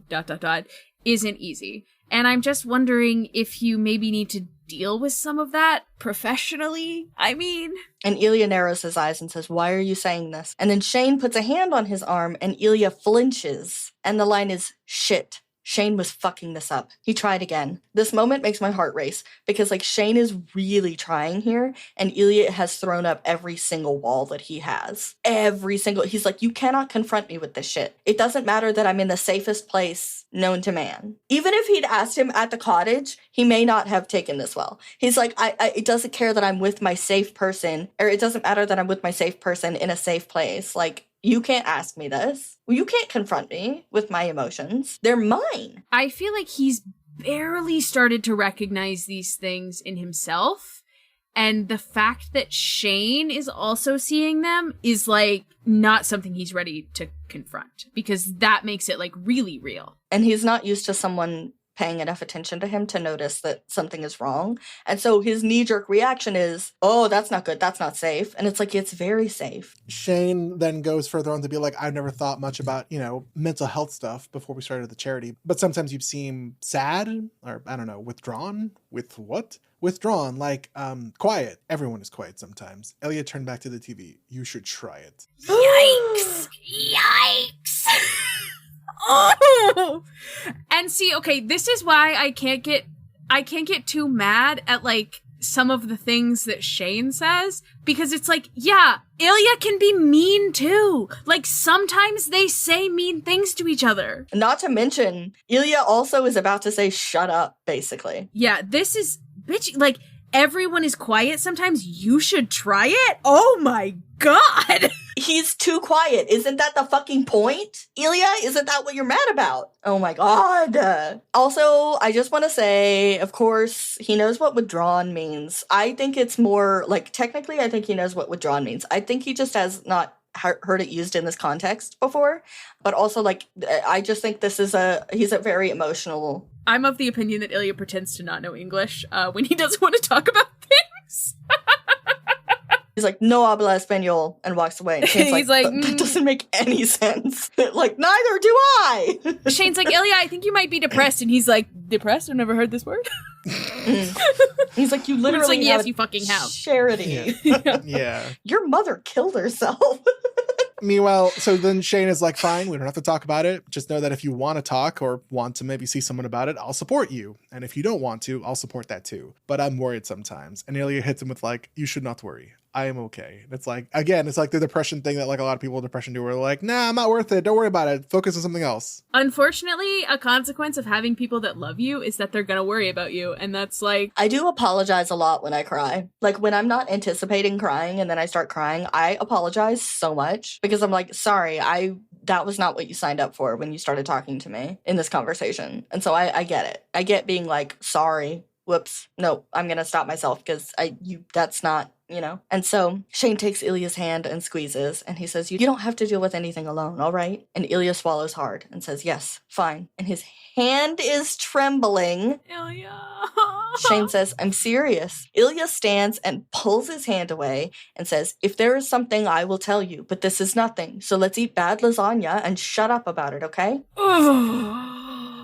You should try being quiet and also shut up. And I don't like your cooking. Yikes. No, and much respect to Shane here for proceeding with this conversation, because honestly, if I was like, hey, maybe you need to deal with this professionally, and I could see that he was getting upset and he's like, why are you saying this? I would be like, you're right. We don't have to talk about it, because like I appreciate that Shane, you know, continues and then is like, okay, we don't have to talk about it, but just know, like, I'm worried about you, and if you want to talk, like, I'm here for whatever you need, whatever. Like, honestly, this is the best communication that I've seen from Shane ever. So I'm, like, thrilled. I'm like, wow, Shane, you should do this all the time.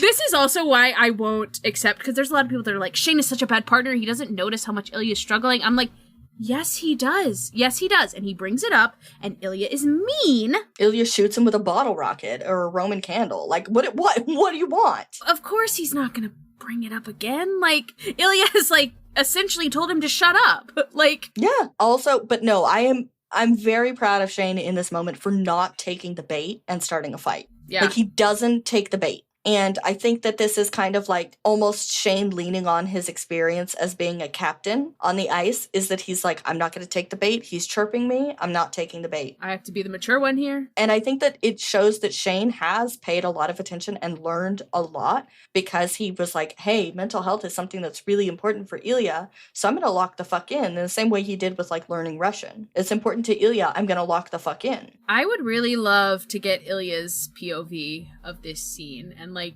know exactly what he's thinking, because like in my mind, Shane brings this up and all of a sudden like alarm bells are ringing in his head and he's like, he's touching on the thing that I don't want to talk about. He's touching me. I will go so far as to say it's his father in his head saying weak. Someone else is noticing that you're weaker. I mean, and I also think because like Shane has been such an island for him. Like, he's floating in his depression until he has Shane. And, like, these weekends are perfect. But if Shane is noticing, then that means, like, he's still depressed even when Shane is here. He's not enough. And so, like, maybe this is something that I need to address if, like, even Shane isn't fixing it. Because Shane sees a problem. Fuck. And so the end of this chapter is... That didn't really sound like nothing was bothering Ilya, but Shane had promised to support him if he didn't want to talk.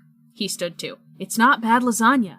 Ilya managed to smile a bit at that. We will see. I'm sure it tasted delicious, but if you're in the mood for noodles, if someone says lasagna and you're thinking noodles and cheese, it ain't gonna hit. It's like getting a Starry when you wanted a Sprite, you know? It's just not right. Pepsi when you wanted a Coke. There are 3 things we're allowed to dead name in this world: Sierra Mist, Twitter, and Minion from Despicable Me. What? Oh, so in the Despicable Me cartoon, they change his name to Chum. No. All right, chapter 13. Should we have some spooky times? Halloween! Guys, we're recording this in we're in the spooky holidays, where it's upon us. That's crazy. When you go to the store, it is like pumpkins and skeletons and stuff. I went into Michael's the other day to buy some glitter pins. What the fuck's to send there you guys in August cards. and September? Fucking Labor Day? Who cares about Labor Day? Everyone should care about Labor Day. Your birthday, yes, true. I was like, nothing important happens in September. There's nothing in September that's important. Nothing that we should be putting like in the stores. My depression is saying? like, you're right. Nothing important happens. No, you're important, damn it. But like, there's not going to be a special display in like Target for like the Camille birthday section. Buy there all these should things be. For Camille's birthday. There should I be. wouldn't know because I don't shop at Target. Yeah, fuck I'm Target. boycotting. Hey. So Mal, what else happened? spookier. What else happened in September? What the fuck are we missing? Oh! 9/11. How could I forget? 25th anniversary is this year. Anyway, so even spookier than Halloween, the chapter opens with JJ trying to set Shane up on a date. Yay! Yay! So Ilya left yesterday. Shane does not want to do anything social. And Shane tries to tell him he doesn't drink and just wants to stay in, but JJ switches to French, which Shane says means he's about to get real, and says it's not healthy. What does he even do besides come to practice, play games, work out, and sleep? And Shane's like, I do lots of stuff, like see friends. JJ's like who? Your parents? Get him! Get him! Get his ass! And Shane's like, no! This reminds me a lot of Chapter 7, when Harris is inviting, Ilya out.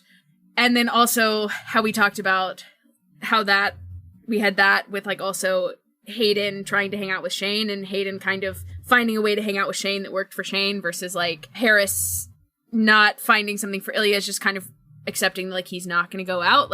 This feels more aligned with kind of what was happening with Harris, and JJ and Harris both don't know about this relationship, and I'm like, these are two people that care about you, that could know about this relationship, and could be better friends to you if you tell them. Yeah, but also I feel like JJ and Hayden are trying to every time they invite Shane out, it seems like they're trying to save him. And Ilya's friends don't feel like heroes. They're just I know you're gonna say no, but I'm gonna invite you anyway. Are you gonna come? And they're not oh, you ruined my day because you're not going. And Shane's friends are very much guilt trippy friends of you're ruining my life because you're not going out, and also you're so sad, and also I could set you up with a guy. And it's yeah, I'm worried about you. And I'm Shane has literally never been the kind of guy who likes to go out. What do you mean you're worried about him? It is funny in a way, the parallel between the end of last chapter and this chapter, where it's Shane, I'm worried about you. Ilya, don't worry about it. JJ, I'm worried about you. Shane, don't worry about it. Yeah. Mm. But they're it's the same thing being said, but under different contexts. Mm. Okay, and so then JJ is I want you to come out. There's a guy. He's super nice. He's handsome. He's a personal trainer. I figured you'd be into that. I have to say, I do love the way JJ says, and handsome. Because he can't just call a man handsome. He's gonna be even I can see that this guy is okay, we get it. You're straight, JJ. Okay, we got it. So the quote is hysterical. Shane wanted to snap at him that just because a man was gay and single and handsome and a personal trainer didn't mean that Shane would... Okay, well, under different circumstances, Shane probably would be into all of that, but that wasn't the point. The point was that Shane had a perfectly good secret boyfriend, so obviously it was rude of JJ to try to set Shane up with other men, even if JJ didn't know Shane was with anyone and probably assumed that Shane hadn't had sex in years or ever. JJ thinks Shane's a virgin? There is something kind of funny about that. Shane the virgin. Yeah, Shane the virgin. JJ's just looking is a fucking virgin. But again, I'm just God, Shane, let JJ know you. He wants to know you. He wants to support you. He wants to love you as a friend. And you're annoyed that he's not being a good friend here, but also you haven't given him the tools to be a good friend. I can excuse gay people, but I draw the line at virgins. You can excuse gay people? Shane says he doesn't want to date anyone right now. JJ says it doesn't have to be serious. He's on God, I'm getting this man laid. Me during softball when I'm bad at it. On God, I'm here just to get Mal a wife. Yeah, exactly. Shane says he's fine. And JJ says, if being wound so tight you seem like you're going to fly apart any second is fine, then sure. And then this part kills me. I'm not, Shane said in the tone of someone who is about to fly apart. I love Rachel's writing, honest to God. Rachel has good humor. I'm going to say, I have actually not gotten off my defending Shane soapbox because I live here now. I think people don't see Shane's struggles as much in this book because, like I said, he's lying to himself about being fine and about, not having any problems. But I think the fact that JJ has clocked that, he is wound so tight he seems like he's going to fly apart, he's not okay. I guess we don't really think about how much Shane is not okay in this book. Yeah. This is really, really affecting him. Yeah, no, you're right. Shane is very much not okay, but yeah. He's a really good actor. He's very well media trained. Yes. He's very good at hiding it, and he's also very good at convincing himself that he believes that he is okay and that he is fine with this and this is just what he has to do. Because, like, this is what he's been doing his whole life. Like, he has been dealing with the bullshit as what has to happen because he wants to play hockey. And I think Shane Hollander probably has not been okay ever in his life. Like, he's always been very tightly wound, but I think, like, this having to hide this relationship is really, really weighing on him to the same extent that it is really, really weighing on Ilya. He's just, like, not recognizing that in the same way that Ilya is. But, like, the negative effects are the same for him as well. And I think people forget that when they read this book. And that's why people say Shane's a bad partner or hate Shane in this book. Or that he's written poorly. And I'm like, I don't think he is. I think that you actually just like, I think that I genuinely think a lot of people go into this book disliking Rachel Reid for whatever reason, because, you know, I mean, she even posted in defense of the casting announcement and people are trying to cancel her and calling her evil for that. And I'm like, I think you guys are really mischaracterizing what she's saying. Probably. Trying to make her like a villain. And what she's actually doing is defending these guys who got cast.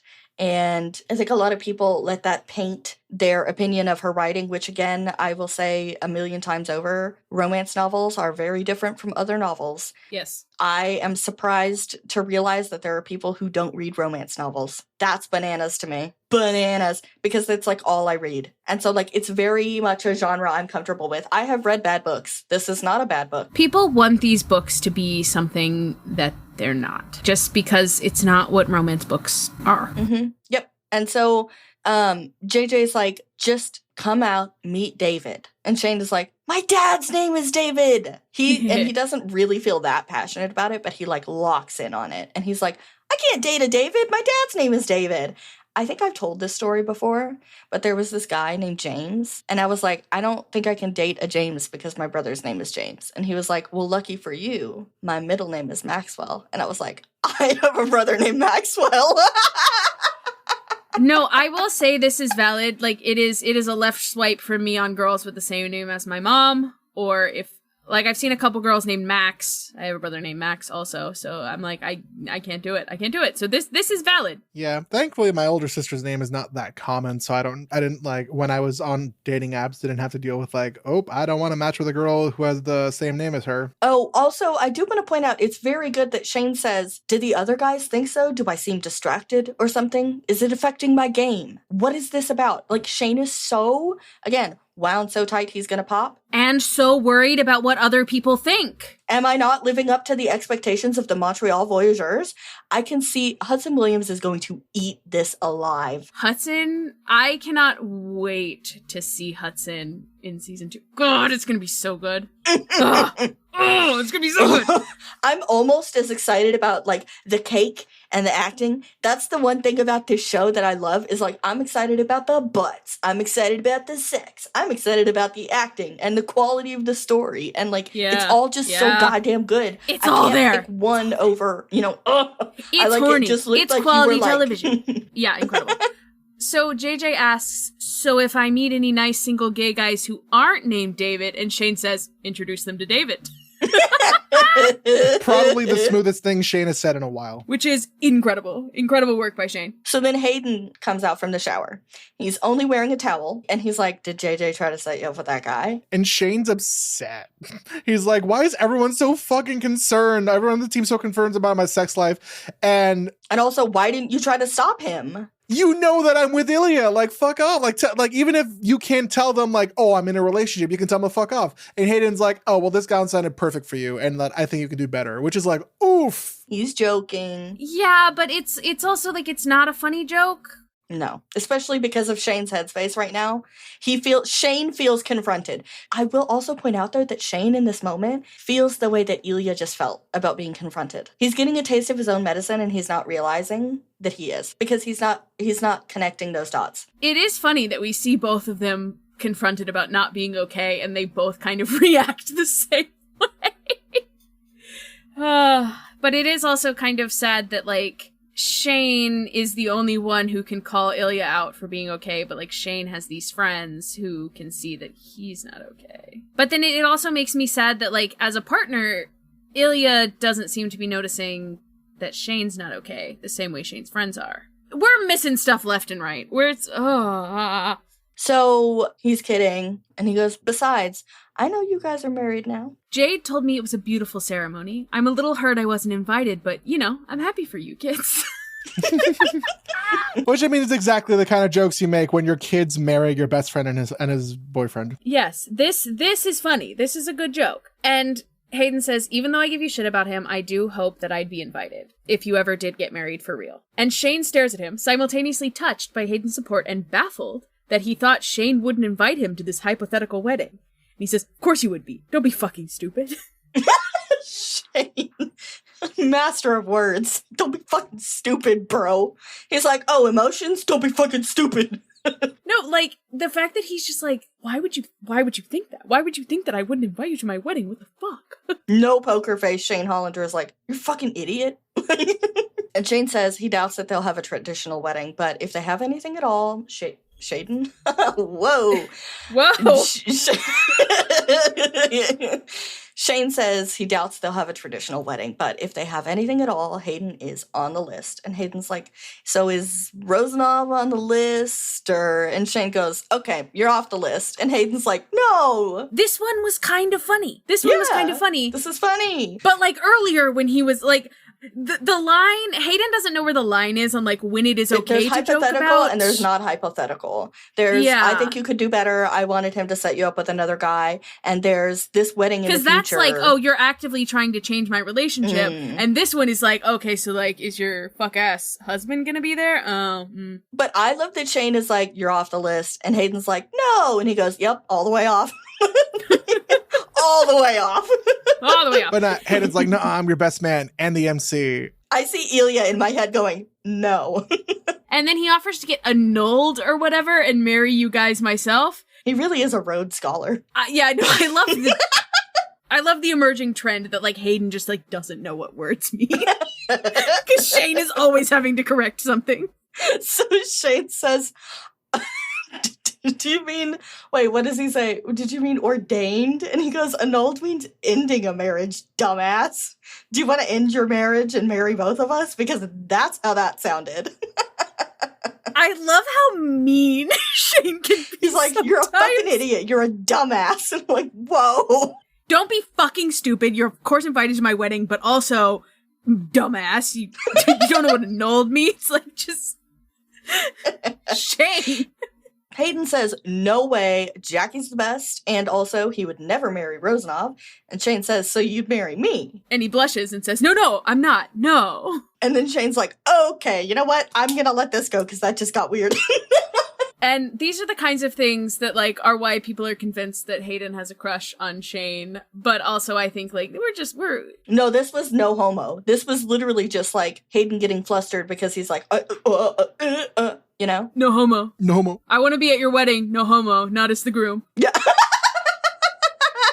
So Shane promises him that he's his best man. And Hayden says he has to go film a fan mail. And here's how fan mail is described. It's a website where fans pay money to have their favorite celebrities send them little video greetings, or to send videos to other people, like their dads or whatever. I get $100 a pop for wishing randos a happy birthday. Of course I do it. Number one, those services, you can usually set the price yourself. So like, Hayden, you don't need $100 a pop to wish happy birthday to your fans. You are already a millionaire. Fuck off. Secondly, what's the real life equivalent? There's that app. Cameo. Fucking Cameo. Yeah, Cameo is the real world equivalent. So I guess Callum Carr is on Cameo. It writes itself. He's not fulfilling requests right now, but I will say that when he is, we're ordering one. We're absolutely fucking doing that. Abso-fucking-lutely. I will say $100 seems like a lot for Montreal's 15th best player. But... Get his ass. Shane asks if it costs extra if he's only wearing his towel, and that suggests maybe that Hayden should go to that other site, the porn one. The porn site? Like the one and only porn site? Is that the one I should be on? Shut up. You know the one I mean. Sure. Is it pornosite.com? OnlyFans, that's the one I mean. Isn't that where people, like, do sex stuff for money? Hayden laughed so hard, Shane worried he would lose his towel. You are so innocent. I love it. I am not. Why did everyone act like he was a total prude? Even Ilya, the man he had actual sex with, on the regular, teased him about it. Sorry. Hayden said, still laughing. I'm sure you're wild in bed. You think I'm not? Hayden held up his hands. Please don't tell me. Fuck Hayden. Shane could be wild in bed. He wasn't always uptight. You sure? Because the other night... Nope. Hayden backed away. Hard no. Super no. I do love that Hayden says, it's okay if the magic is gone. That happens after you get married. Not to me, of course, but... Okay, this is one of my favorite realizations ever, is that Shane is brainstorming ways to show his wild side to Ilya the next time he has a chance. So literally, I would like to point out that Hayden Pike is the reason for the butt plug road trip. Hayden Pike. Please don't ever tell him that. And I swear to God, someday Shane is going to tell Ilya this in confidence. And the next time that Ilya and Hayden are together, Ilya's going to be smirking and laughing. And Hayden's finally going to be like, what the fuck have you been laughing about? And Ilya's like, you don't want to know. And he's going to be like, tell me. And he does. And he's going to be like, why would you tell me that? Because you told me to tell you. So, Ilya is surrounded by beautiful women. They are his teammates' wives. Glad to know that canonically everyone in Ottawa married up. Yeah, honest to God. I love that these women don't need these men.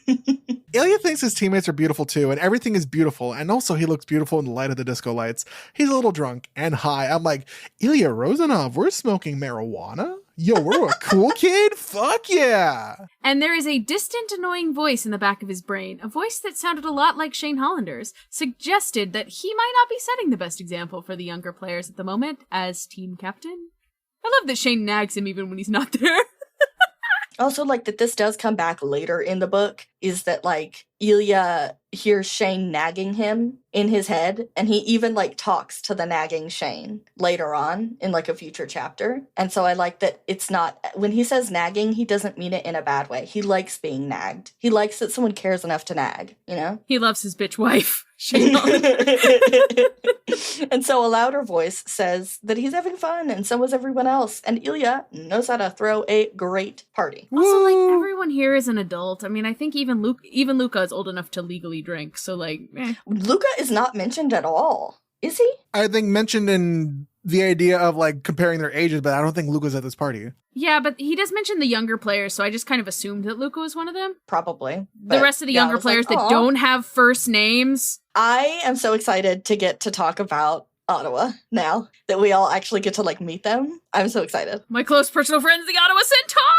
Yes. So Evan Slurstra and his wife, Caitlin Slurstra, are dressed as a bee and a butterfly, and Ilya does not think that Evan looks stunning, but his wife does. They have a baby at home, so they're enjoying a rare night out, and Ilya is dressed as a Roman gladiator. Incredibly slutty, and also heavy and warm for a house party. So he decides to leave the dance floor that's full of couples and goes to get some air. And then he realizes that he is the only single person on the dance floor, on the makeshift dance floor. And he kind of has this moment of being like, I'm a third wheel somehow at my own. I'm the odd number wheel at my own party in my own home. Even though I'm in a relationship. I know it's supposed to, but everything about this party just makes me sad because he also mentions all the decorations and how he'd gone big with this party because he doesn't socialize with his teammates enough. And I'm just like, Ilya, baby. Overcompensation station. I'm just imagining Ilya excitedly pushing several carts down a party city.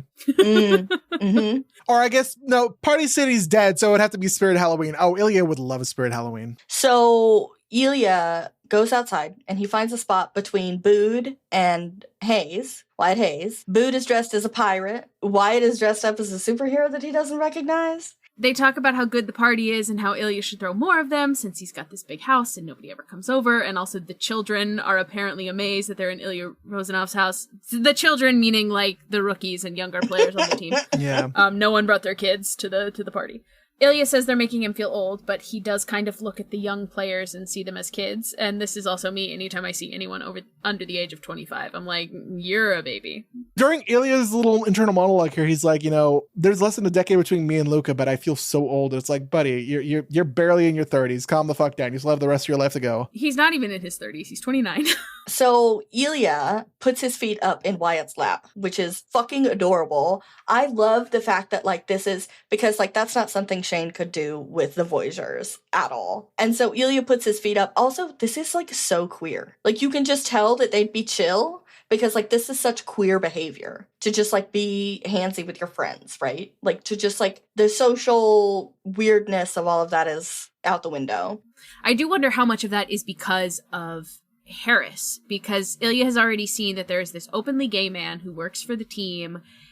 No one has a problem with him being in the locker room. No one has a problem with him wearing his pins. And so I think Ilya has kind of seen this as an opportunity to be as touchy and as kind of flamboyant as he wants. We got a really excellent email from someone who was like, you talk about Ilya hiding behind the like gay or European stereotype. And they were like, I'm European. I don't know what this means. And I did want to address it because I just got reminded that it happened.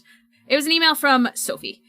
And Sophie said, what do people mean when they talk about Ilya looking European and not being clocked as gay? I'm a queer woman from Europe, Germany, and have no clue what this is getting at.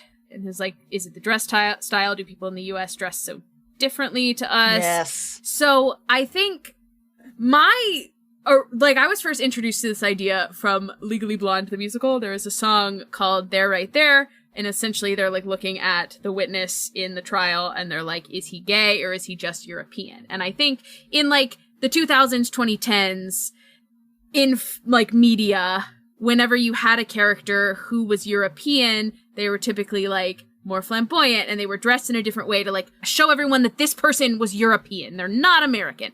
And so you were really like playing into a lot of the fashions and things, but a lot of like tighter pants, a lot of like talking with your hands. Yeah, a lot of grooming. Like a lot of those things are also things that get men clocked as gay in the US. Like I think it's a sort of it's all to do with stereotypes. And I think it has to do with the media and, you know, all of that jazz. But I do think Ilya is able to be like, oh, I'm Russian, you know, that's why I wear crazy tiger print club shirts. Right, that like, shirt, like an American man would not wear that shirt. A heterosexual American man is not wearing something like that.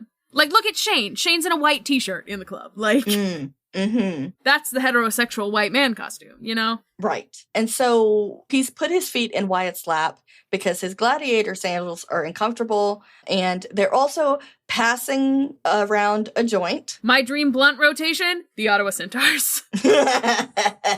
And so, okay, this fucking kills me because this isn't the first time Ilya does something like this to someone in this book. Fucking kills me. Ilya asks who Wyatt is supposed to be, and Wyatt says, I'm Adam Strange. He was an archaeologist who got teleported by a zeta beam to the planet Ran. And Ilya holds up a hand and says, no, is fine. Enough. Adam Strange is a deep cut. Like, he's not like super obscure, but he's obscure enough that like if you're not... What is he from? I believe he's a Marvel. No, he's a DC character.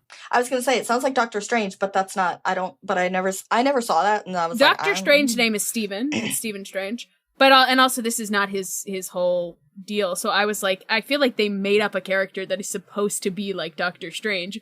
But the fact that this is like a real character is like kind of funny to me. So then, on a roll, Ilya passes the joint to Tanner Dillon, his line mate, and says, oh, this pass you can take. He is such a cunt. He is such a cunt.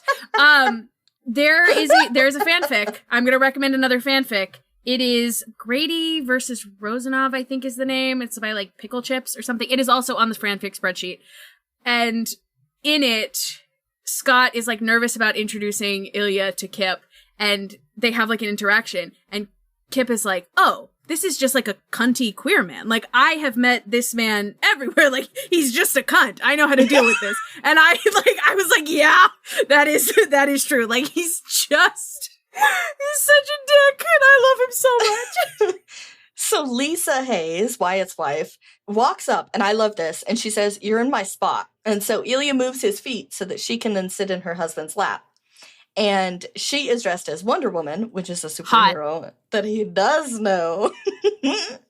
She frowns at the joint, and Ilya says, "You don't approve, doctor?" Ugh, this woman, step on me. She's a pediatrician. She says, "It's not the weed that bothers me, it's the germs." And she's like, "But you're full-time disgusting, so really doesn't matter." And Boot is like, "We're not disgusting." And she goes, "I watched you pick up your mouth guard with your gross hockey glove, carry it around for a minute, and then put it back in your mouth last night." Yuck, yuck, yuck. Ew, yuck. And then Boot says, "It was on the ice. The ice is clean." No, bro. Y'all spit on the ice. Y'all bleed on the ice. Y'all sweat on the ice. Like, yuck. No. The ice is clean. The milk isn't. So, like, it really... Yeah, the milk ice, right. Depends on the city you're in. And I'm saying my gloves just have my own sweat on them. It's all part of this beautiful body. Bro, what the fuck is wrong with you? Jail. I feel sorry for your wife. I couldn't have muscles like this unless I'd, like, swallowed and gobbled up germs like a vacuum cleaner. Like, what the fuck? Lisa says she can't believe he's going to be a father. He says he still can't believe he's married. And then kind of points out his wife, Cassie, talking... I can't wait to hear you say this. Okay, I'm going to take a stab at it. Points at his wife, Cassie, talking to Nick Chouinard's wife? Nope. Okay. Chouinard. Chouinard. Yeah. Okay. Selena Chouinard. Okay, great. No, and I love that this is... Yo, man, this nard is chewy. Why are there letters there if I'm not supposed to pronounce them? Why are there letters there? That's just, 100%. No, okay. No, but I also love that this is the first time that we even hear that, like, Nick is a person who exists, and we're not even talking about him, we're talking about his wife. Incredible. So Boot says, "Everybody else is getting married, so I decided, what the hell?" And then he nudges Ilya and says, "Except for this guy." "Roz is never settling down," Tanner said cheerfully. "He's a fucking legend." "Nah, he'll meet the right one someday," Boot said. Boom, head over heels. Won't even know what hit him. Probably Cliff Marlowe. Just like when Shane died on the ice. And so... Robert, how did Cliff handle killing Shane on the ice? Was that addressed in that fanfic? Yeah, no, he felt like initially like he killed him. Like he knows he didn't do it on purpose, but he felt like such guilt. And so when like the hockey league TM whatever ruled it like, no, it was just an innocent attempt at a check that like, you know, did not go well, he like sobbed on his knees where he's like, "Fuck, I didn't actually do it, but I still feel so guilty." Well, he should. Shane is dead. No, a man is dead. Shane died. A man is dead. Yeah, exactly. Also, I just want to say to Tanner Dillon that never settling down doesn't make you a fucking legend. You fucking loser. But also, like, even if you don't settle down, like, that's fine. But yeah, it's just doesn't gross, make you a legend. Yeah, you're just a fucking weirdo. So then Ilya checks out, and he's not really paying attention, and he's overwhelmed with the need to be alone. So he gets up, and he's like, "I'm just gonna go," and doesn't finish his sentence. Yeah. Nobody notices, except my own personal headcanon is that Lisa and Wyatt are probably like, "Well, we're totally talking about this later." Like, you can't tell me they're not the most perceptive couple in the entire universe. Like, the two of them know everybody's business. No, my personal headcanon is that Wyatt Hayes knows. He knows. Mm-hmm. Also, that man is really good friends with Ryan, who knows. And despite Ryan agonizing over, like, thinking that he was the only one to know, like, not that I think that he told Wyatt, but I feel like that would be evidence that Wyatt would compile that, like, something happened with Ryan at the camps. I think the pieces are there. The pieces are there. Wyatt could figure it out. Hazy is very perceptive, and also, like, Dr. Hazy is a doctor. She's a pediatrician. She has to be very careful and very intelligent and emotionally, like, clued in just by the nature of her job, you know? And so I think that they're both just, like, clocked everyone's tea. Oh, I think the Hayes duo knows. So he goes to his room. He fucks off to his room, looks at himself in the mirror, and then now he doesn't feel beautiful. He doesn't think he looks beautiful. He doesn't feel stunning. He thinks he looks ridiculous and sad. To be fair, like, yes, it is the depression TM, but also anybody who has gone like out drinking with friends or to a party or something, you're like, I'm fine. That second when you step into the bathroom and you look at yourself in the mirror is when you enter the Twilight Zone. You're like, oh fuck, I'm not fine. Yeah, I've had those moments of, like, I get all dressed up to go somewhere, and then I look at myself in the mirror, and instead of feeling pretty like I have all night, I'm like, you're such a fucking loser, you know? And you're like, okay, time to go, I guess. And I hate that for him because I love him and I'm like, no, I can talk bad about myself. You can't talk bad about Ilya Rozanov. I love him.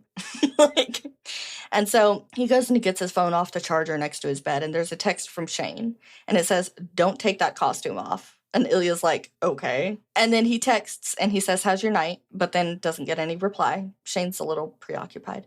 And so he sighs and falls onto his bed, and his little sword stabs him, and so he throws it onto the floor. He just needed a few minutes alone, then he could return to the party. He'd already met the love of his life, and he was head over heels, and he couldn't tell anyone, and it fucking sucked. I wanted to say fuck too early there. I don't know if you could tell. So he sulks for 20 minutes, and then he heads back downstairs, and he leaves his sword and his cape. He thinks, you know what? I look sexier this way. It's fine. Everyone can see my back. His whole back is out. And it's good that he and Shane have not been together because there would have been scratches everywhere and everyone would be like, God damn. That is true. I am so tickled by this. By midnight, everybody's mostly gone. The parents went home to relieve the babysitters, and then the kids all made plans for after parties because they noticed Ilya glaring at them. Get the fuck out of my house. Get out of my house. No, but I will say, like, that it's got to be exhausting to host, and it's just like, okay, these people won't leave my fucking house. Like, I want to go to bed. Pull the fire alarm. He's an old man. He's an old man. It's midnight, okay? He's the old age of 29 years old. Yeah. I'm the old age of 28 years old. I'm tired. Don't be at my house past midnight. At 12:30, Shane texts and asks if the party is still going. Shortly after, Ilya says no, and the doorbell rings. Ding dong! It's Shane! He says the costume is even better in person, and this is probably so stupid because he has to be back in Montreal for practice tomorrow, and then Ilya is pulling him into the house and kissing him against the wall. Now it's the picture of, like, Leifei standing outside on the music video set with the hot sign. He pressed Shane against the wall inside the door and devoured him while Shane ran his hands over Ilya's mostly bare back. He couldn't believe he was here. All night he had been dying inside, wishing he could have the man he loved at his side, wishing Shane was in his arms, in his lap, in a ridiculous costume, in front of everyone. Shane says he smells like weed. Ilya says, you'd know, and Shane says, I know what weed smells like. Why is everyone treating Shane like a baby? Shane Hollander, you should know what weed is. You're Ilya is too cool for school. You're in school at 7 a.m. on the dot, Shane Hollander. Ilya, is that a weed? I'm calling the police. Listen. I think I told this story. I went to a concert and I smelled a skunk, and then I was like, and because I have friends that have told me this, know what that means. That actually is not a skunk. It makes a lot more sense that would be weed. I've never smoked weed, you guys. And I don't really hang out with people who do. Like, most people that I know, like, haven't done it around me, or they take edibles, and you don't smell those, so whoops. Do you think weed's part of a macrobiotic diet? It's green. So Ilya grins at Shane, and he says, you're here. And Shane smiles and says, yeah, is that okay? You sent that photo, and I've just been, fuck, I missed you so much. Ilya kissed him again, and then said,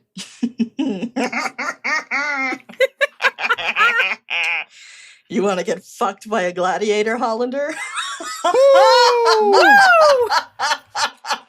Shane gazed up at him through his dark lashes. I put a plug in before I left. Holy shit. And that's from the book. That's not me saying that. Holy shit. And I love that Ilya starts immediately taking his clothes off. He's like, prove it. Prove it. Let me see. Yeah, he like takes off his, and then he like presses on the plug and asks Shane if he really drove all the way here. And Shane says yes, and Ilya says that's very slutty. Shane is like, not as slutty as that costume. I think it's sluttier to have a plug driving the 2 hours or whatever. Hey, fellas, is it gay to see your boyfriend in this Halloween costume and get so turned on you decided to drive 2 hours with a butt plug in? It might be. It might be really gay, actually. I mean, it's bordering on a little homo. Is this situationship, babe? This is situationship, babe. This is fucking feral behavior. Because he also only raises Ilya's skirt and takes the underwear off. That costume staying on. No, Shane said the gladiator costume stays on during sex. The socks and the gladiator costume stay on. And the glasses. So Ilya starts messing with the plug and asks if it's safe to wear it for so long. And Shane says it is. He Googled it. So I'm like, what other weird things are in Shane Hollander's search history? You will never know because he did it in incognito mode, I promise. And I'm like, that man is religiously clearing his browser history. Like, Una Hollander seems like the kind of mom who would, like, check her child's search history. Like, I feel like Shane... I don't think so. Shane might have had to learn to be sneaky. Or, like accidentally. She would stumble across that or something and then be like... She needed to use it really quick and accidentally stumbled into the history. Yeah. This just... I'm obsessed with this. Shane didn't need any costume pieces to look like a fantasy. He was absolutely beautiful on his knees for Ilya. He was always so beautiful. Ilya's eyes prickled with tears as he watched him, which was weird and alarming. He closed his eyes, hoping Shane hadn't noticed. Ilya had felt oddly fragile all night, and the wonderful surprise of having Shane here, combined with the fervent way his dick was being worshipped, was too much. I'm obsessed with the fact that, like, he's so in love, and I'm like, you should say that out loud. That's a thought you should say. And you know what? If you cry, that's okay. He's so in love, but he's also so unwell. Like, she's like, oh, buddy.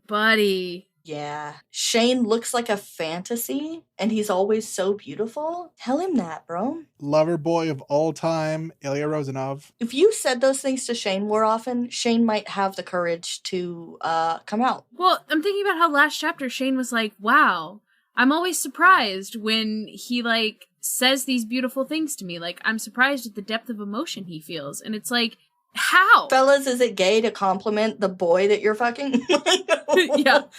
That's situationship behavior. Don't compliment him, just fuck him. So, time to take control of himself in this situation. That's very Una. That's very Una. Okay, enough. He took a step back, enjoying the way that Shane fell forward a bit, chasing his dick, and said, "Did you come here for this, or did you come here to get fucked?" And Shane just immediately gets into position. He's gripping the arm of the sofa. And Ilya grabbed a packet of lube from a discreet little box on the mantle behind him. He'd learned to keep lube in most rooms of the house. Like, I'm obsessed with the idea that you can't open anything at either of their homes because there's lube in there. Like, I'm envisioning someone going to the bookshelf, pulling a book down, and the pages have been hollowed out for lube. I was just thinking, like, Ilya has just had a party. You can't tell me that someone didn't find lube. Do you think people hooked up at Ilya's party? If they did, there was lube. I don't think so, but I do think that, like, somebody absolutely found it and it didn't say anything. Yeah. Oh, yeah. Well, I'm thinking, like, okay, in the bathroom, maybe he's got, like a fancy little toilet paper holder or something, and that's where they keep the lube in the bathroom, and so somebody went to, like, change a toilet paper roll, found the lube. Somebody was in the kitchen looking for a cup and is like, why is there lube in here? Like, it's just everywhere. There's zucchini and they're hollowed out lube.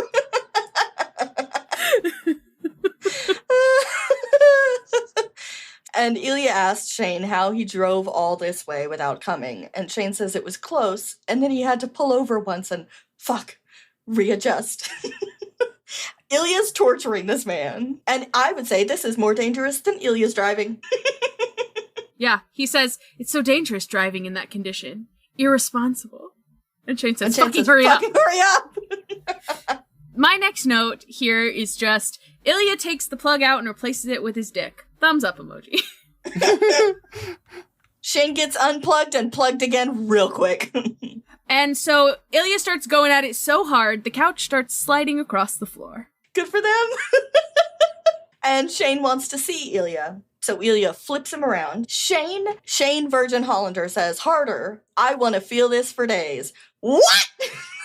Again, as I've joked on this podcast previously, the true top bottom or like dom sub situation is where, you know, the dom is like, oh, we're doing this. And the bottom's like, no, do it more. Hurt me. Jesus Christ. But I just like... Do it more. Okay, do it, but more. I think it's just, like, I'm so blown... Wait. Not again. No one's actually getting blown here. They're just getting fucked. I'm blown away by the fact that the fandom online babies Shane. Hey, even the fans do it. And like we have hundreds of pages of proof. Stop infantilizing this autistic character. His special interest is his boyfriend's dick. Come on. Exactly. It's the baby girlification of Shane Hollander. And I mean, like, he is baby girl, but he is also... He contains multitudes. Yeah, no, I'm just like, people are like, oh, Shane's such a little good boy. And I'm like, he wants to feel it for days, but sure, okay. Well, okay, and the wording here, kind of crazy. It says that he began snapping his hips so vigorously he was almost worried that he was hurting Shane, except Shane was smiling like he'd never felt anything so wonderful. Where's the camera? Is he gonna prove this to Hayden? Yeah, Shane's here right now. He's like, Hayden, I'm so wild. I'm so wild. You hear that? You hear those thunderclaps behind me? He should have dressed as Thor. And Hayden calls now. Oh, God. And they have another sex on the phone, but this time it's so Hayden can hear how wild Shane is. Hayden is like, Jesus Christ, who's clapping? No. I feel like perhaps we should have recognized that, like, Hayden being like, Shane's not interesting in bed means he absolutely did not clock Shane getting a blowjob while on the phone with him. Nope. Because that's Also, not something you are aware of and think your friend is, like, innocent. Shane does not waddle. Afterwards, Shane is a master at play it off. Oh, I'm really sore from hockey. My workout really stretched me thin. Woo! Oh, boy. So, Ilya tells Shane to make himself come. Now. Italicized now. Now. Because Ilya's like, I'm about to come, so you gotta go first. I still have my pride. So, Shane strokes himself furiously. Shane's jorking it. He's like really angry. I know that that's not the context, but I'm just imagining like angry Shane jorking it. And it says his eyes were huge and shiny, and Ilya wanted to dive into them. He wanted to stay buried in Shane forever, making him come again and again and again. And again and God. again and again. And the next time, and the next time, and the next time, and the next time. This is very understand that intense. They both come. Good for them. And Ilya lets out a weird little giggle. So again, Nick Offerman just like possesses Ilya Rozanov for a second. I love that Shane is like, what was that? And he's like, nothing. I don't know. Shane says it was totally worth the drive. And Ilya says, oh, with a plug in your butt. Ilya says his insides felt like they were vibrating, and he realized his hand was shaking. I just really needed to see you, Shane said seriously. Ilya nodded, then wrapped him in a tight hug. His eyes were burning with tears again, which was embarrassing and inappropriate after amazing sex. Thank you, he said into Shane's hair. It was so unlike Shane to be impulsive like this, to drive to Ottawa in the middle of the night for some quick sex. It was also unlike Ilya to cry after sex, so everyone was experiencing new things tonight. gonna go out on a branch here, or on a limb. Gonna go out on a limb here and say that the reason that Ilya feels like crying is because Shane has just done what Ilya needed him to do. This is not normally, Shane doesn't do these like reckless, quote unquote, irresponsible things. That's an Ilya thing to do. And so, and Ilya loves in the way that he wants to be loved. And he's finally got that back just now. And that's why he feels like crying. Because like, what do you mean you drove 2 hours with a plug in your butt just to see me? Because you just couldn't, you really needed to see me. That is so fucking sweet. He needs these gestures. And, like, Shane is very much a big gestures guy, but I think Ilya needs the little ones. Not that this is, like, a little gesture, but it also kind of is. Like, you're driving over for some quick sex, but, like, these are the kinds of things that Ilya needs. A big gesture could be, I needs. bought you 200 roses. But that's not what Ilya needs. Ilya needs you to show up. Yeah. And sleep in bed with him. He's having a rough night. He needed you tonight, and you were there.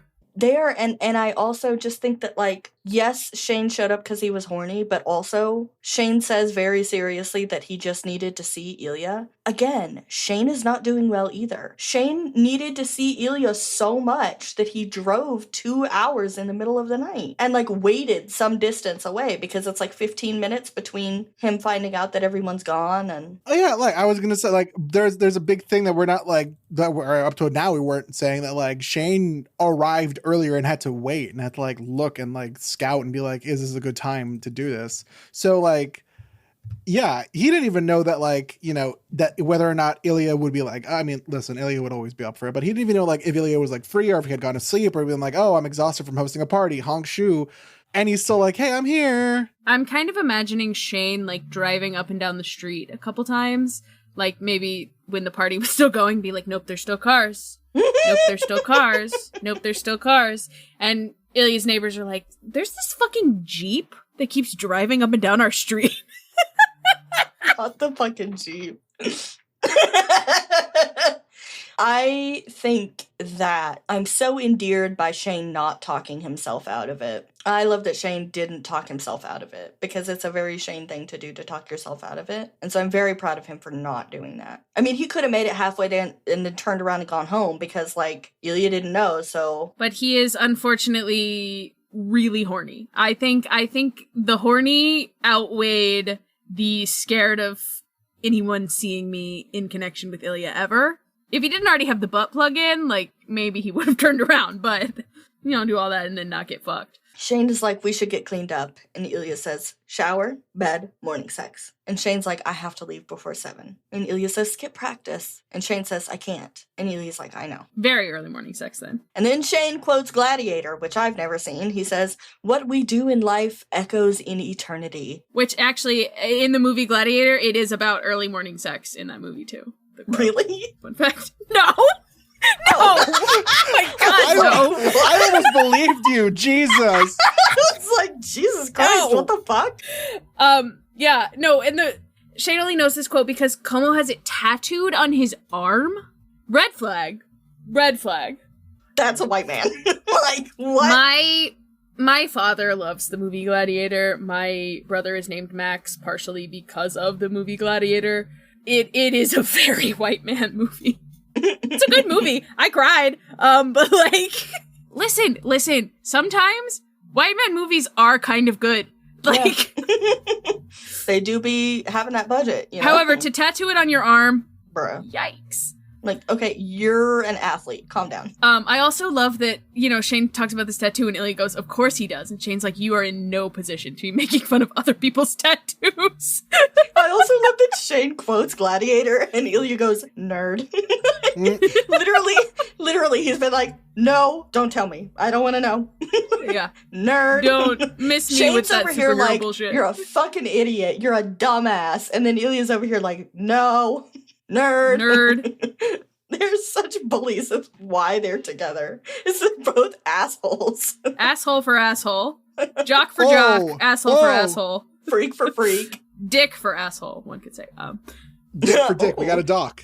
Dick, tick, tock. So he smiled up at Ilya, and Ilya smiled back, overwhelmed by how much he loved this man. Go, Ilya said gently, upstairs. Shane kissed him quickly, then turned and headed for the stairs. Ilya watched him go, giving himself a moment to take some deep breaths and try to settle whatever was happening inside of him. Before we get to the worst thing ever, can I just say, I'm just this is just a little butt-naked guy walking up the stairs with lube on his cheeks. Yeah. With his dick swangling around. And Ilya's looking at him like, God, I love him. God, I love him. I love that little freak. Also, it's not specified, but they were probably doing it raw. So. Yep. As they should. All right, here we go. The next morning, when the sun had just begun to rise, Ilya watched Shane drive away. He stood on his front step for several minutes after, staring in the direction the car had gone, and shivering in his gym shorts and t-shirt. Then, he went inside, closed the door, and burst into tears. When he'd finished crying, some uncertain amount of time later, he felt more exhausted than he had after any hockey game. He was crumpled on the floor, slumped against his front door, and standing up seemed like an insurmountable feat. He decided that, yes, he should probably get some professional help. Oh. Hi, what brings you to therapy? Well, I can't stop crying after sex. Yeah, this is rough. Robert, do you think we have hit rock bottom, or do you think Ilya has a pickaxe and is ready to dig? I don't remember where I saw, I think it was you guys who texted me to like, or I think it's a comment we got that was like, Robert, I think that, I don't think we've hit rock bottom yet. Ilya, every chapter, hitting rock bottom harder every time than the last, or something like that, along those lines. Well, that's because the rock bottom wants to feel it all week. Harder. So. Yeah. No, I do think we need to traumatize Ilya more. I think he needs more trauma and sadness and depression. No. I think we need to inject it. No, realistically, because the Game Changer series work really fast. So like when this chapter is like, oh, maybe I do need help, I'm pretty sure next chapter, because Mal keeps saying like, oh, this chapter and the past two were the last ones of October 2022 or 2020, sorry. I'm pretty sure there's going to be a time skip of a few months or a year or whatever, who fucking knows, of like, and we like walk into Ilya's first therapist appointment or something, or one of Ilya's first therapist appointments.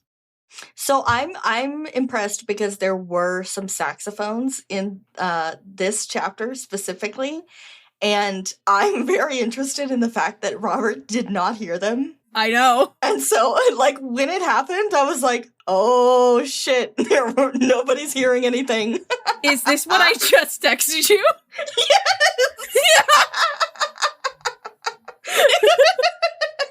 Robert totally missed. Yeah, there were some saxophones that Robert did not hear in this chapter, and I'm very shocked. I will say my first read, knowing some of the same things that Robert knows, I was like, oh, and I guess I missed them. Yeah. Oh shit. Okay. You had some interesting theories, but you also missed some saxophones for sure. Oh boy. I can't wait for one of the comments to be like, I can't believe Robert missed this thing. And I'll be like, well, I missed it. Yeah. If you know what Robert missed, please don't comment it, because Robert does look at the comments. And so like, we're trying to protect that. Or like, if you're going to comment like in all caps, Robert, don't look. And then like press enter a couple times. And then Robert, like say it in continues reading it. Wait, why can't I look? No. Oh, that's why I can't look. So if you want to say it in like a clever way that like make a metaphor out of it, you know, so that Robert won't understand what you're trying to say. Or like, I was going to say DM us, but Robert will see that. Don't do that. Yeah, be coy. Robert doesn't have notifications on for email, so maybe email. Oh, yeah. I do check the email every day, though. No! God forbid I'm responsible and I check my fucking emails. Jesus. That's where the emails are. That's none of my business. Robert, what are your predictions? Therapy. I did say earlier, I'm like, oh fuck, is a documentary gonna out them? And I did say that I think the first time we saw mention of the documentary, I'm like, oh, this feels like the thing. But like, fuck, I'm trying to think of like, here's the thing is like, oh, Robert, think about the red flags you missed. I have no fucking idea. I have no clue. I know. That's why we said it. The red flag whipped you in the face and you missed it. And I'm just like, wait, what? So like, God, this might be the first week where I genuinely don't have a good prediction. Okay.